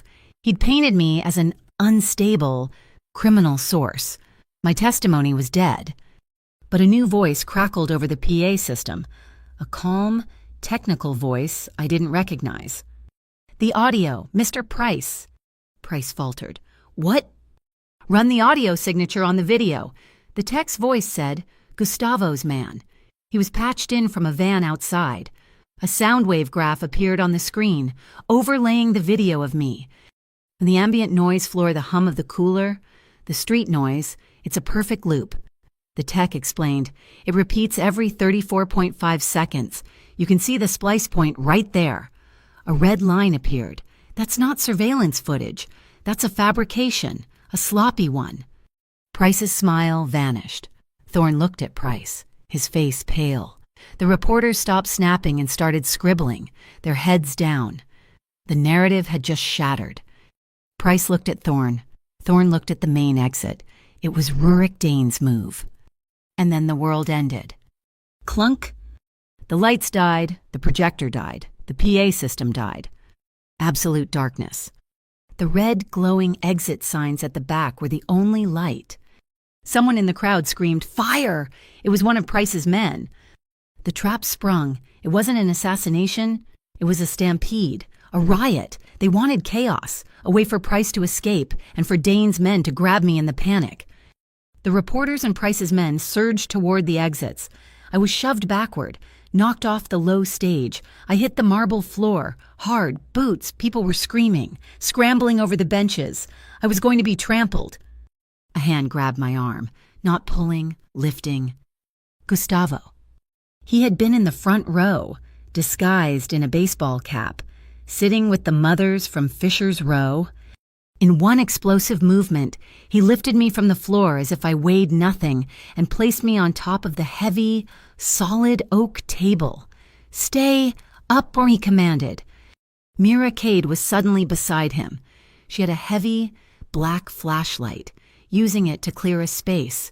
"This way, sir, they're blocking the main exit." I tried to get my footing on the polished wood. I was shaking. A panicking reporter grabbed my leg to try and climb up with me. I slipped. My hand flailed, and I grabbed the microphone stand, the heavy wool coat, my armor, slid off my shoulders. It pooled at my waist. The beam from Mira's flashlight, sweeping the crowd, hit me. My arm, my left arm, bare to the elbow, the scars on my wrist, the pale, precise deletion marks, were caught in the bright, harsh beam. The panic had just stopped. The woman who had screamed, the reporter who had grabbed me, The men fighting at the door. They all froze. A single camera flash went off, a brilliant white explosion that illuminated the scars for everyone to see. Silence, heavy, thick, suffocating. My first burning instinct was to cover myself, to yank the coat up, to hide. I saw Halden Price, standing near the exit, his face a mask of pure fury, not that I'd escaped, but that his work had been exposed. I looked at his face. I looked at the crowd. I looked at the camera. I dropped my hand from the microphone. I straightened my back. I held my chin high. I let them look. I felt Gustavo move beside me. He didn't cover me. He didn't pull me down. He took the battery-powered bullhorn from Mira's emergency bag. Look. His voice, amplified, was the sound of rolling thunder. It hit the crowd like a physical force. "You want a story! City gaze!" he shouted, his voice echoing in the marble hall. He didn't point at Price. He pointed at me, at my arm. "There is your story. Look at it. This is the sanctuary of Halden Price. This is the price of his care. This is the truth, not a doctored video. This." It was a masterstroke. The reporters, sensing a story 1,000 times bigger than dockside corruption, turned their cameras, not on me as a victim, on Price as the cause. Thorne, the fake MIC agent, saw the trap collapse. He bolted, shoving his way toward the main doors where Dane's men were waiting. Crash! The main doors burst inward, not outward, blinding white flashlights. "Mick Federal and Municipal, nobody move." Thorne froze, his hands in the air. We're the MIC." A woman in a crisp, dark suit, flanked by 2 armed agents, stepped into the light. "No, Mr. Thorne," she said, her voice ice. "We are, and you're under arrest for impersonating a municipal officer, conspiracy, and racketeering." Gustavo had done it. He hadn't just packed the audience. He'd anonymously tipped off the real Municipal Integrity Commission, the one he knew was already sniffing around the docks. He'd used Thorne to catch Price, and used Price to catch Thorne. In the ensuing chaos, as the real agents cuffed Thorne's men, I scanned the room. Halden Price was gone. He had vanished. Gustavo grabbed my hand the first time he'd done so without the pact. "Now," he said. He pulled me off the table, through a side door marked Judge's Chambers, and into a dark, narrow stairwell. Mira was holding the door. We were in the sedan and halfway across the bridge before the sirens grew fainter. My adrenaline was gone, leaving me shaking. Mira, in the front seat, handed a phone back to Gustavo. Not his, a cheap, black burner. It was on the table, and she said, taped underneath where she was standing. Gustavo looked at it, one new text message. "Hallow Peak. Come alone. She'll be waiting." My stomach dissolved. "Hallow Peak," I whispered. "The old observatory. It's near the sanctuary. He means Nova," Gustavo finished, his voice grim. "She's alive," I breathed. "The bank account, she's alive. He has her." "It's a trap, Aria," Gustavo said, his eyes on the road. "He lost. This is his last, desperate move. He's baiting you. You are not going." "She screamed for me to run," I said, the words pulling from a place 5 years deep. "She was caught for me. He's had her all this time. I am not leaving her there. She's a ghost, Aria. He's using your past to trap you." "I don't care." I turned to him, the man who wanted responsibility. "I am going, with or without you. I am not running this time." "I forbid it," he growled. "I'm not your property to forbid." We stared at each other in the darkness of the car, the city lights sliding past us like tracers. The fight in the hall was over. The real war had just begun.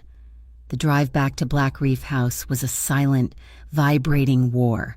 His words, "I forbid it," hung in the air, cold and heavy as steel. My response, "I am not your property," was the shield I'd held up against them. We were at an impasse, a cliff edge, and Hallow Peak was the jagged rock waiting below. He didn't take me to the study or the tessera room. He took me to the library. It was a room I rarely cleaned, a room that smelled of old paper, leather, and wood smoke. A small, contained fire crackled in the hearth, throwing restless orange light on the spines of 1,000 books. It was a room meant for thinking, not fighting. But we were fighting. "It's a trap. Arya, that's all it is," he said, his voice low, controlled. He was standing by the fire, his back to me, staring into the flames. He's lost. The Civic Hall was a disaster for him. The real Mycie has Thorn. City Gaze has his face. He's cornered. He's using the only card he has left, a ghost. "She is not a ghost," I said, my voice shaking with a cold rage. "The bank account. He's kept her. All this time. He's been using her. And now he's using her to get to me. And he will get you." He turned, and his face was hard. The face of the man who ran the docks. "This isn't a negotiation, it's an execution. He'll put her on that peak. He'll demand you. You'll go. And he will eliminate you both. He can't let either of you live." "So what do?" I demanded. "We let him kill her because it's too dangerous, because I'm too valuable to you now." "We trade," he said, the words flat. "Trade with the financials, he knows I have them." "No, a person for a person." My blood ran cold. "What?" "My way, the way that works," he said, his voice ruthless. "We accept the terms. You go. He shows Nova. He lets her go. The moment she is clear, the second she is clear, Mira's team, which will be in place, takes the shot." I stared at him, horrified. "You wanted to snipe him while I'm standing there?" "It's the only way," he grated. "It ends the threat. It gets Nova out. It's clean." "That's not clean," I was shouting now, the sound swallowed by the thick books. That's a cold-blooded execution. That's what he would do. That's what Rurik Dane would do. You'd be trading my life for his, and hoping Nova gets out of the way in time. That's not a plan. That's a body swap." "It's efficient," he shot back. "Your way. The one you're dreaming of, where you walk up there. Talk him down, and you both walk away holding hands while he just surrenders. That is a fairy tale. Arya. And it will get you both killed. And your way makes you him." I stepped toward him, jabbing a finger at his chest. "It makes you the monster everyone in Gullhaven already thinks you are. I will not be the excuse for an assassination. I am going there to get both of us out, or I'm not going at all." "You're going," he growled. "You're just going my way." "No." We were at a deadlock, standing inches apart, the firelight painting us in flickering, warring shadows. His anger was a physical thing, a dry heat radiating off him. But it wasn't the anger of a boss. It was the white-hot anger of fear. He was terrified. I saw it, under the muscle in his tense jaw, under the cold, flat obsidian of his eyes. He was terrified of losing me, and it was making him cruel. My own anger evaporated, leaving only a cold, sharp clarity. I didn't step back. I stepped in. I lifted my hand slowly. He flinched, almost imperceptibly, his body bracing for a hit, or perhaps for me to run. I didn't hit him. I didn't run. I placed my fingers gently on the side of his neck, right over the artery, the pulse point. Thump, thump, thump. It was a hammer, a frantic, trapped bird beating against the cage of his skin. His calm, controlled mask was a lie. He was just as panicked as I was. He closed his eyes. The tension in his shoulders didn't leave, but he stopped fighting. He just breathed. "I ask," he whispered, his voice a raw rasp. "The pact, even now." My throat was too tight to speak. I nodded, just once, a small, sharp dip of my chin. The moment I did, he moved. He didn't grab me. His hands didn't snatch. They found me. One hand on my waist, the other on my shoulder, turning me gently, guiding me away from the battlefield of the hearth. He guided me backward until my legs hit the soft, deep leather of the sofa. We sank into it together. The fire was at our side now, casting a warm, golden light over us. The shadows were gone. He leaned his forehead against mine. His eyes were still closed. He breathed in, deeply, and his breath was shaky. "Lead me out of this, Arya," he whispered, the words not for me, but for himself. You lead me to the place where there's no more fear. I didn't have a map for that, so I just stayed. I lifted my other hand, framing his face, my thumb stroking the sharp, tense line of his jaw. He didn't kiss me. He just leaned into my touch, a predator surrendering. So I kissed him. It wasn't the kiss in the elevator, born of panic and discovery. This was slow. This was a choice. It was a promise. I tasted the salt from the drive, the faint, metallic tang of his adrenaline. His response was a release, a long, shuddering sigh that he breathed into my mouth. His hand, the one on my waist, slid up my back. He wasn't pulling me. He was holding me.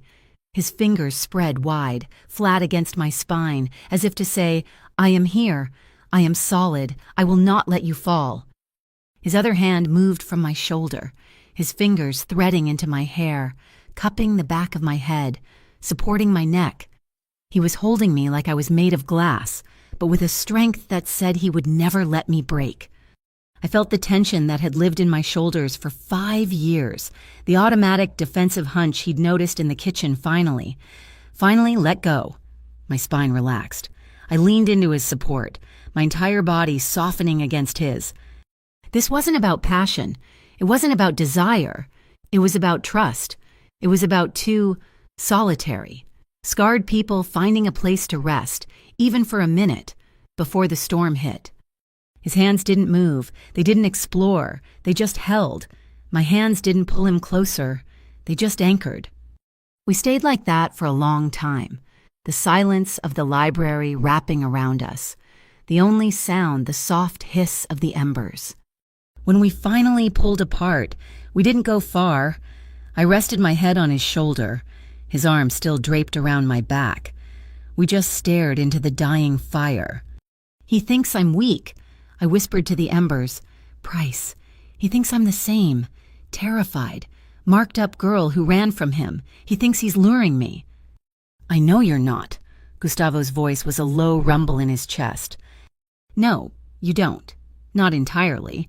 I sat up, just enough to look him in the eye. The firelight was dim, but I could see his pupils, wide and dark. You asked Mira to pull the financials on the sanctuary. She hit a wall, didn't she? He nodded, his gaze sharp. It was a maze of shells, nothing solid. Because I already have them, I said. When I was there, I wasn't just a victim. I was the girl who cleaned the prophet's private office. He thought I was too broken to pay attention, but I was the one who observed. I memorized the account numbers. I photographed the donor lists with my old phone. I've been holding them for 5 years. I took a deep breath. I set up a dead man switch, a file hidden on a cloud server. If I don't log in with a specific complex password every 72 hours, the entire unredacted file, all of it, is automatically emailed to the Lumen. Gustavo just stared at me. The Lumen, the independent press. The ones who took down Senator Kyle. The ones who can't be bought, I confirmed. Price thinks he's setting a trap. He doesn't realize he's walking into mine. I'm not going to Hallow Peak to trade. I'm going to give him a choice. Let Nova go, and I'll suppress the file. Hurt her, and I'll let the timer run out.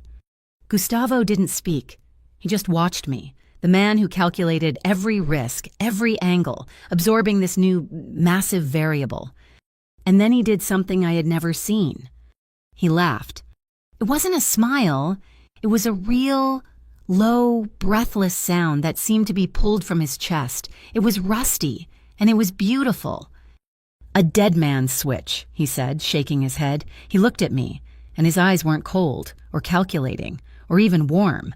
They were awestruck. You aren't weak. Arya, you're not the bait. He cupped my face, his hands warm. You're the storm. His entire demeanor shifted. The fighter was gone. The strategist was back. But he wasn't looking at me. He was looking with me.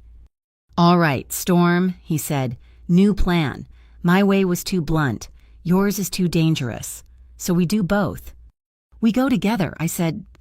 We go together, he confirmed. You are the spotlight. You are the one who faces Price. You have the leverage. I'll be the shadows. I'll be your perimeter. We'll use your data, just a taste, to bring the real MIC and the feds in on a financial crimes warrant. will cut the head off the snake and seize his bank accounts at the exact same moment. He won't know what hit him. My way, I said, we get Nova, we offer him a choice, not a bullet. Your way, he agreed, but with my insurance. We left the library, the truce was over, we had a plan. In the garage, the armored sedan sat humming, its black paint drinking the light. Mira Cade was loading a heavy duffel bag into the trunk. She looked at me as we approached. Her expression was different. After Civic Hall, the look of annoyance was gone. Now, it was a flat, neutral respect. She zipped the bag and turned to me, holding a small, flat object. A folding knife. It was slim, like a pen, made of dark gray metal. You are not Vesper. You are not trained, she said, her voice clipped. Professional. Do not try to fight him. This is not for winning. She pressed it into my hand. My fingers closed around the cold metal. This is for running, she said. Use it to cut a zip tie. Use it to cut a rope. Use it to create a gap. Use it to get free. Thank you, Mira, I said. I looked at Gustavo, who was watching us, his leather jacket on, his face set. I pulled the Polaroid camera from my own bag. I raised it. Click! I caught him, off guard, standing by the open door of the sedan, with Mira in the background, a portrait of the man in his shadow, my protectors. The camera whirred, spitting out the blank square. As it developed, I turned it over. I uncapped my pen. I wrote 5 words on the back, the ink bleeding slightly into the white border. Don't let fear be the director. I handed it to him. He read the words. His gaze flicked to mine, a silent, binding contract. He slid the photo into the inner pocket of his jacket, joining the other one, the one from the beach. Let's go, he said, holding the car door open for me. Let's go to the peak. Hallow Peak was a dead tooth biting the sky. The old observatory road hadn't been maintained in 20 years, and the sedan bucked and groaned as Gustavo navigated the switchbacks. The storm wasn't just rain, it was a horizontal, violent assault. The wind shrieked, a sound like a soul being torn. Lightning flashed, close, splitting the sky. In the brilliant, second-long flare, I saw the world in stark black and white, like an old photograph, the terrified trees, the sheen of water on the dashboard, the grim set of Gustavo's jaw. The thunder that followed wasn't a rumble. It was a crack, a concussive blast that sounded like a giant camera shutter going off, capturing our final moments. He stopped the car about a quarter mile from the summit, in the shadow of a rock slide. The lights of the observatory dome were invisible in the deluge. This is the perimeter, he said, his voice a low rumble cutting through the drumming rain. Mira and the team are moving on the access road. Rurik Dane's men are down there, watching the entrance. They think they're the trappers. And the trucks, I whispered. The Marrow logistics trucks are in place. The storm is our friend. It's scrambling their radios. They're blind. They won't know the road is blocked until they try to leave. He turned to me, his face half in shadow. Price is in there. He thinks he's isolated. He thinks he's safe. He's yours. Arya, the stage is yours. He didn't say be careful. He didn't say don't get hurt. He knew I would be. You're the shadow, I said. I'm the shadow, he confirmed. I pulled the slim knife from my boot, Mira's knife, for running. I palmed it, then stepped out of the car. The wind almost tore the door from my hand. It was a physical blow, stealing my breath, plastering my hair and clothes to my skin in an instant. I leaned into it, my head down, and began the walk. The observatory was a concrete skeleton. The main dome was cracked, the slit open to the sky. I pushed through the rotted wooden doors. The inside was vast, circular, and cold. The wind howled through the open dome above, creating a vortex of rain and debris in the center of the room. Halden Price was standing on a raised platform, where a telescope should have been. He was dry. He was flanked by 4 of his guardians, young men with the same dead, true believer eyes I remembered.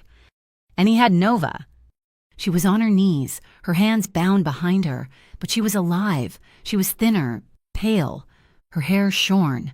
But her eyes, when she saw me, they widened and then they blazed, defiant. "My Nova." "Aria," Halden Price said. His voice was that same warm, honeyed rumble, but the storm stole its power. "You've come home. I knew you would. I knew you'd return to your prophet for cleansing." He was holding a new version of the old tool. The old one had been a piece of metal, heated in a fire. This was a weapon, battery-powered, sleek. The stylized S of the sanctuary at its tip already glowing with a faint, blue electrical heat. "You've been soiled, my child," he said, taking a step toward me. "This world Serrano, he has corrupted you, but I am here to purify you again, to mark you as mine, once and for all." I laughed. The sound was thin, ripped away by the wind. "I was never yours. Halden," I said. I took a step forward into the rain-lashed center of the room. I was soaked. He was dry. I was the fugitive. He was the god. The image was perfect. As I spoke, I jammed my thumb against the top button of my coat. It wasn't a button. It was a microphone. A direct encrypted feed to the Lumen and the real MIC. Piggybacking on Gustavo's secure Vesper network, the trap was set. "I stopped belonging to you in the back of that truck," I called out, my voice strong. "I stopped belonging to you the second I survived. You don't own me. You don't own her." Price's kind face tightened. "Arrogance, the sin of the outside. You have nothing, child. You are here, alone. You have no leverage. I have the truth. I was gambling. I was gambling that my words were being streamed. I was gambling that outside." Gustavo's part of the plan was in motion, that the Marrow logistics trucks were silent, heavy shadows, blocking the only road down the mountain. That Rurik Dane, sitting in his car, was looking at a radio that was only spitting static. The storm his enemy, and Gustavo's ally. "And what truth is that?" Price sneered, raising the glowing brand. "The truth of your corruption, the truth of your sin." "The truth of your bank accounts," I said. The wind died. Just for a second, the silence was absolute. "The truth of the offshore accounts in Zurich," I continued, my voice clear and loud. "The Cayman Shell corporations, the donations you funneled into Rurik Dane's gun-running operation. The truth of how you built this sanctuary, not on faith, but on the blood of girls you sold." Price's face, for the first time, went from righteous anger to a pale, reptilian coldness. He knew I had it. You lion." "I am streaming live, Halden," I said, "to the Lumen, to the feds. You've been confessing your financial crimes for the last 2 minutes. It's over." Crash! The side door flew open. It wasn't one of Price's men. It was Rurik Dane. He was soaking wet, his face purple with rage, a heavy revolver in his hand. He wasn't supposed to be in here. "The road is blocked," he screamed, his voice raw panic. "The comms are dead. It's a trap, you old fool. She played us." He leveled the gun, not at Price, at me. "She talks, we hang," he yelled. "Shut her up." He was going to fire. I was too far. I was dead. A shadow detached itself from the absolute darkness behind a concrete pillar. Gustavo. He moved with a terrible, silent grace. He wasn't a brawler, he was a blade. He didn't attack Dane, he attacked the gun. His left hand shot out, clamping over the cylinder of the revolver, stopping it from turning. His right hand locked Dane's wrist. There was a sound, a wet snap. Dane screamed, his wrist breaking. The gun clattered, but Gustavo didn't let it fall. He caught it, mid-air. He looked at Dane, who was clutching his ruined arm. He looked at Price, who was frozen. Then, in one clean, savage motion, Gustavo slammed the revolver against the concrete railing. The hammer of the gun shattered. He tossed the useless, broken piece of metal to the floor. No gunshot, no murder, just efficiency. Price, his God complex shattered, his escape route gone, his finances exposed, snapped. He roared, an animal sound, and lunged, not at Gustavo, at me. He raised the hot brand, the blue S hissing in the rain. I didn't run. Mira's knife was for running, not fighting. I reacted. I threw my left arm up. My forearm, the one with the pale, thin, guitar string scars. The hot brand hit my old wounds. The smell of my own skin, searing, the pain was a white, blinding light, but I didn't scream, I didn't fall, I held his gaze. The guardians froze. They were watching. I turned to them. My voice wasn't a scream, it was a roar. "Look at it," I shouted, holding my arm up, the brand still smoking, Price still attached. "What do you see, a wound he made or a refusal he couldn't break?" They hesitated. Their faith, their world was cracking. Gustavo's voice cut through the chaos. It was cold. It was final. "Mira drew a line in chalk at the entrance," he said. He pointed. A white, wet line, barely visible on the floor. "Cross that line, you are a person. You get a lawyer. You get a choice." He looked at Price. "Stay with him and you are a tool, and you will be discarded." One guardian looked at Price, at my arm, at the broken Rurik Dane. He dropped his taser. He walked. He crossed the line. Another followed. Price was broken. "No!" Rurik Dane shrieked, scrambling to his feet with his good hand. He wasn't a strategist. He was a cornered rat. He jammed his hand into his tactical vest. He pulled the pin on a grenade. "Rurik, no!" Price screamed, finally letting me go. Flashbang Mira's voice. From somewhere in the shadows. I had no time. I was blinded by the pain in my arm. Gustavo didn't dive. He didn't hesitate. He hit me. He slammed into me like a linebacker, his arms wrapping around me, pulling me into his chest, into the solid, safe wall of his body. He spun, putting his own leather-clad back between me and the grenade, one hand clamping over my head, the other, his large, warm palm, pressing hard over my ear, protecting me. "Breathe," he commanded, his voice in my other ear. "Whoomp." A bright, concussive flash that felt like it pushed the air from my lungs. It wasn't shrapnel. It was sound and light, designed to disorient, to stun. My vision was spots. My ears were ringing, except for the one pressed against his chest. When I could see again, Mira was over Dane, her knee in his back, cuffing his good arm. The guardians who had crossed the line were huddled by the door, hands up. But Price was gone. The metal rungs of a ladder, leading to the observatory's storm-lashed roof, were still vibrating. He'd run. And then, in my pocket, I felt a vibration.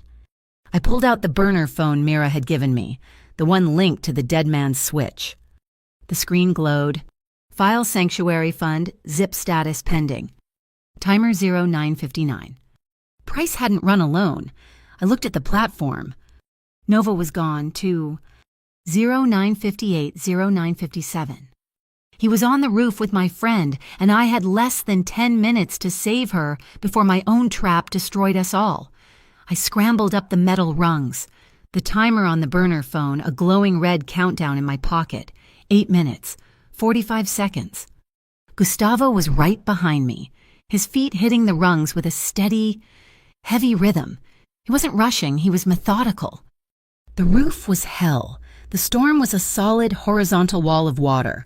The wind didn't howl, it screamed. It was a physical, enraged entity, trying to peel us from the dome. Halden Price was at the apex, the highest point of the observatory, standing near an old lightning rod. He had one arm locked around Nova's throat. She was his human shield. In his other hand, he held the glowing, battery-powered brand. "Aria!" he shrieked over the wind, his hair plastered to his skull. His kind face gone, replaced by a mask of manic fury. "Stop it! Stop the timer, or she goes over the edge!" "Let her go! Halden!" I yelled, my voice ripped from my throat by the wind. I held up the phone. The screen slick with rain. 7 minutes, let her go, and I'll kill the file. "Lies, you're a liar, you're a snake," he screamed. Gustavo moved, melting away from me to my left. He didn't approach Price. He moved to a heavy, rusted maintenance anchor bolted to the concrete. He was calculating wind, distance, trajectory. He wasn't escalating. He was preparing the battlefield. While Price was locked on me, Gustavo was pulling a dark, coiled safety line from a small pack on his belt and clipping himself in. He was becoming the shadow. "I have the proof." "Halden," I shouted, trying to keep his focus. "I have your accounts. You're finished, but you can still choose. Let her go, and you walk away.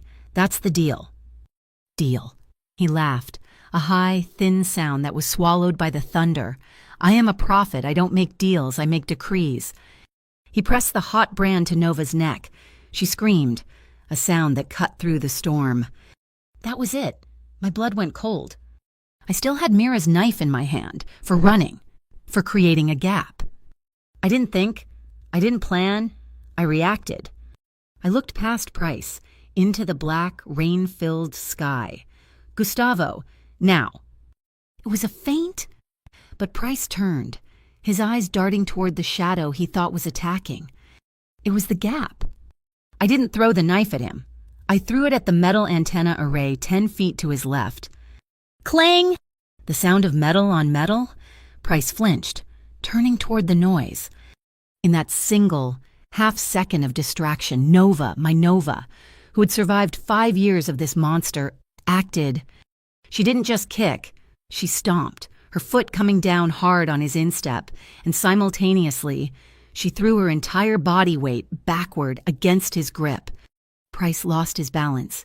He stumbled back, his arm flying wide. The brand flew from his grasp, skittering across the wet concrete and vanishing over the edge.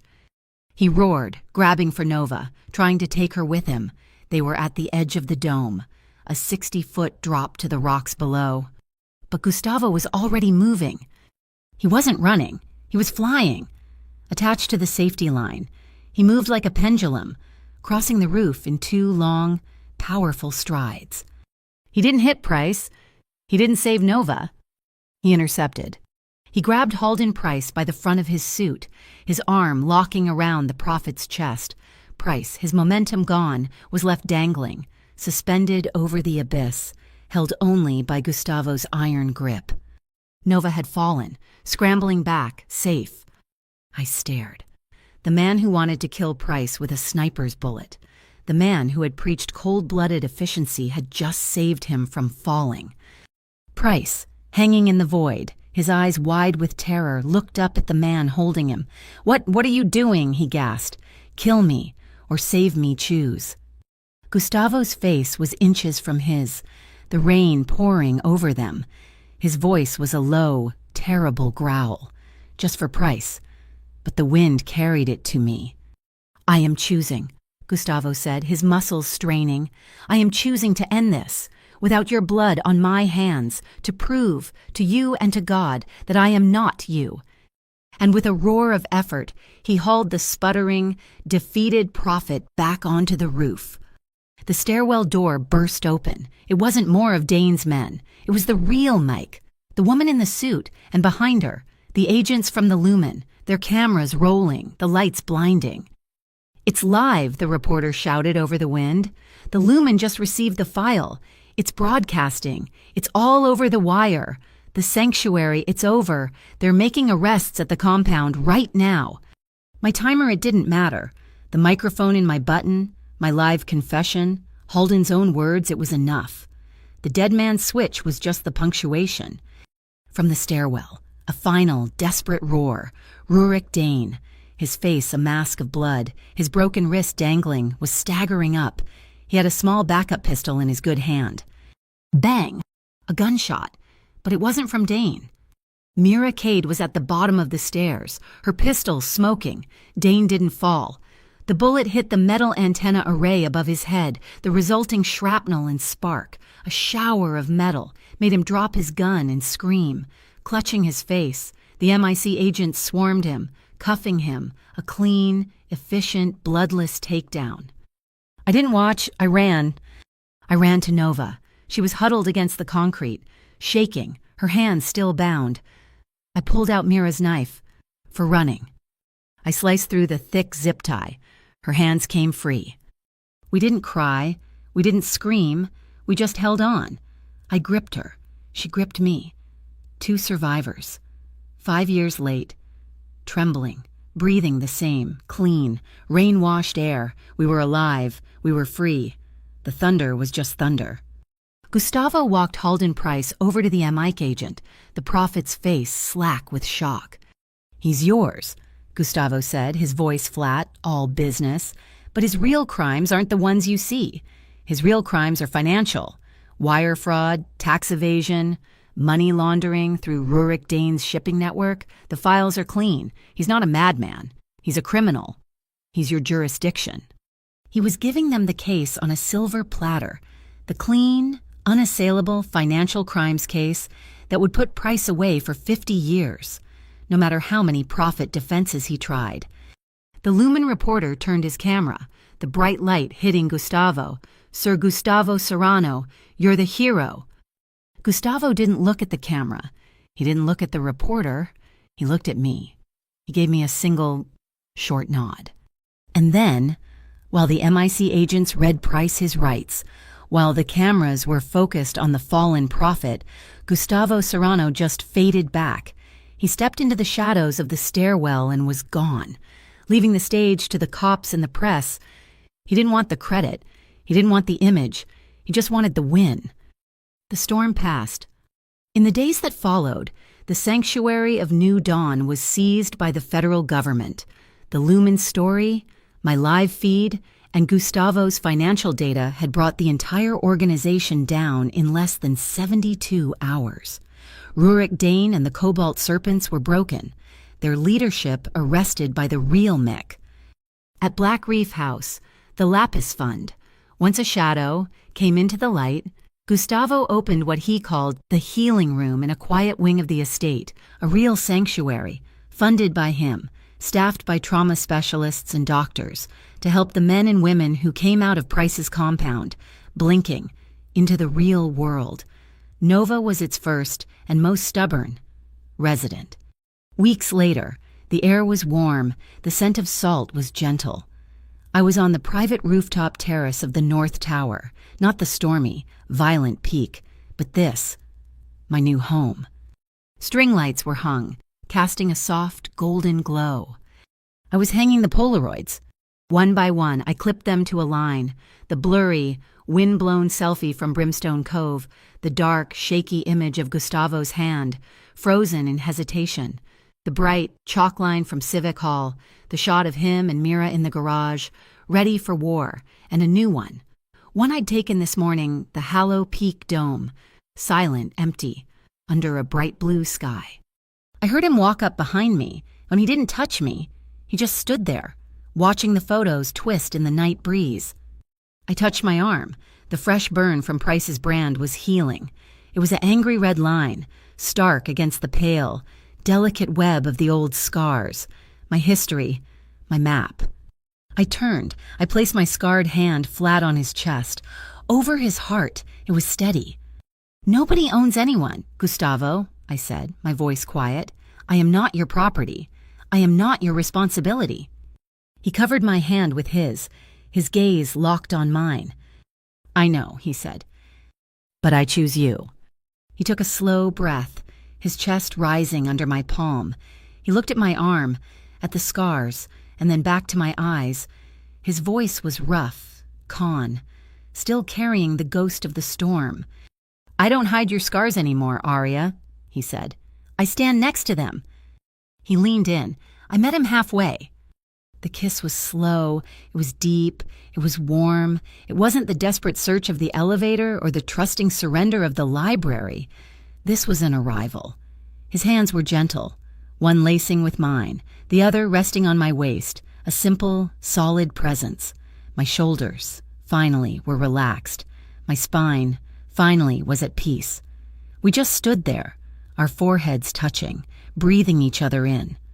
In Gullhaven, power had always been measured in blood, but when our enemies, men who only understood fear and violence, saw a man save the one he hated and protect the one he loved, they finally understood true power. They understood the silence that came not from fear, but from respect. Thank you so much for listening to this story. I'd love to know where you're listening from. Drop a comment below, and let's share our thoughts. If you enjoyed this, Please subscribe to Mafia Boss Stories, like this video, and give that hype button a press so more people can hear this story.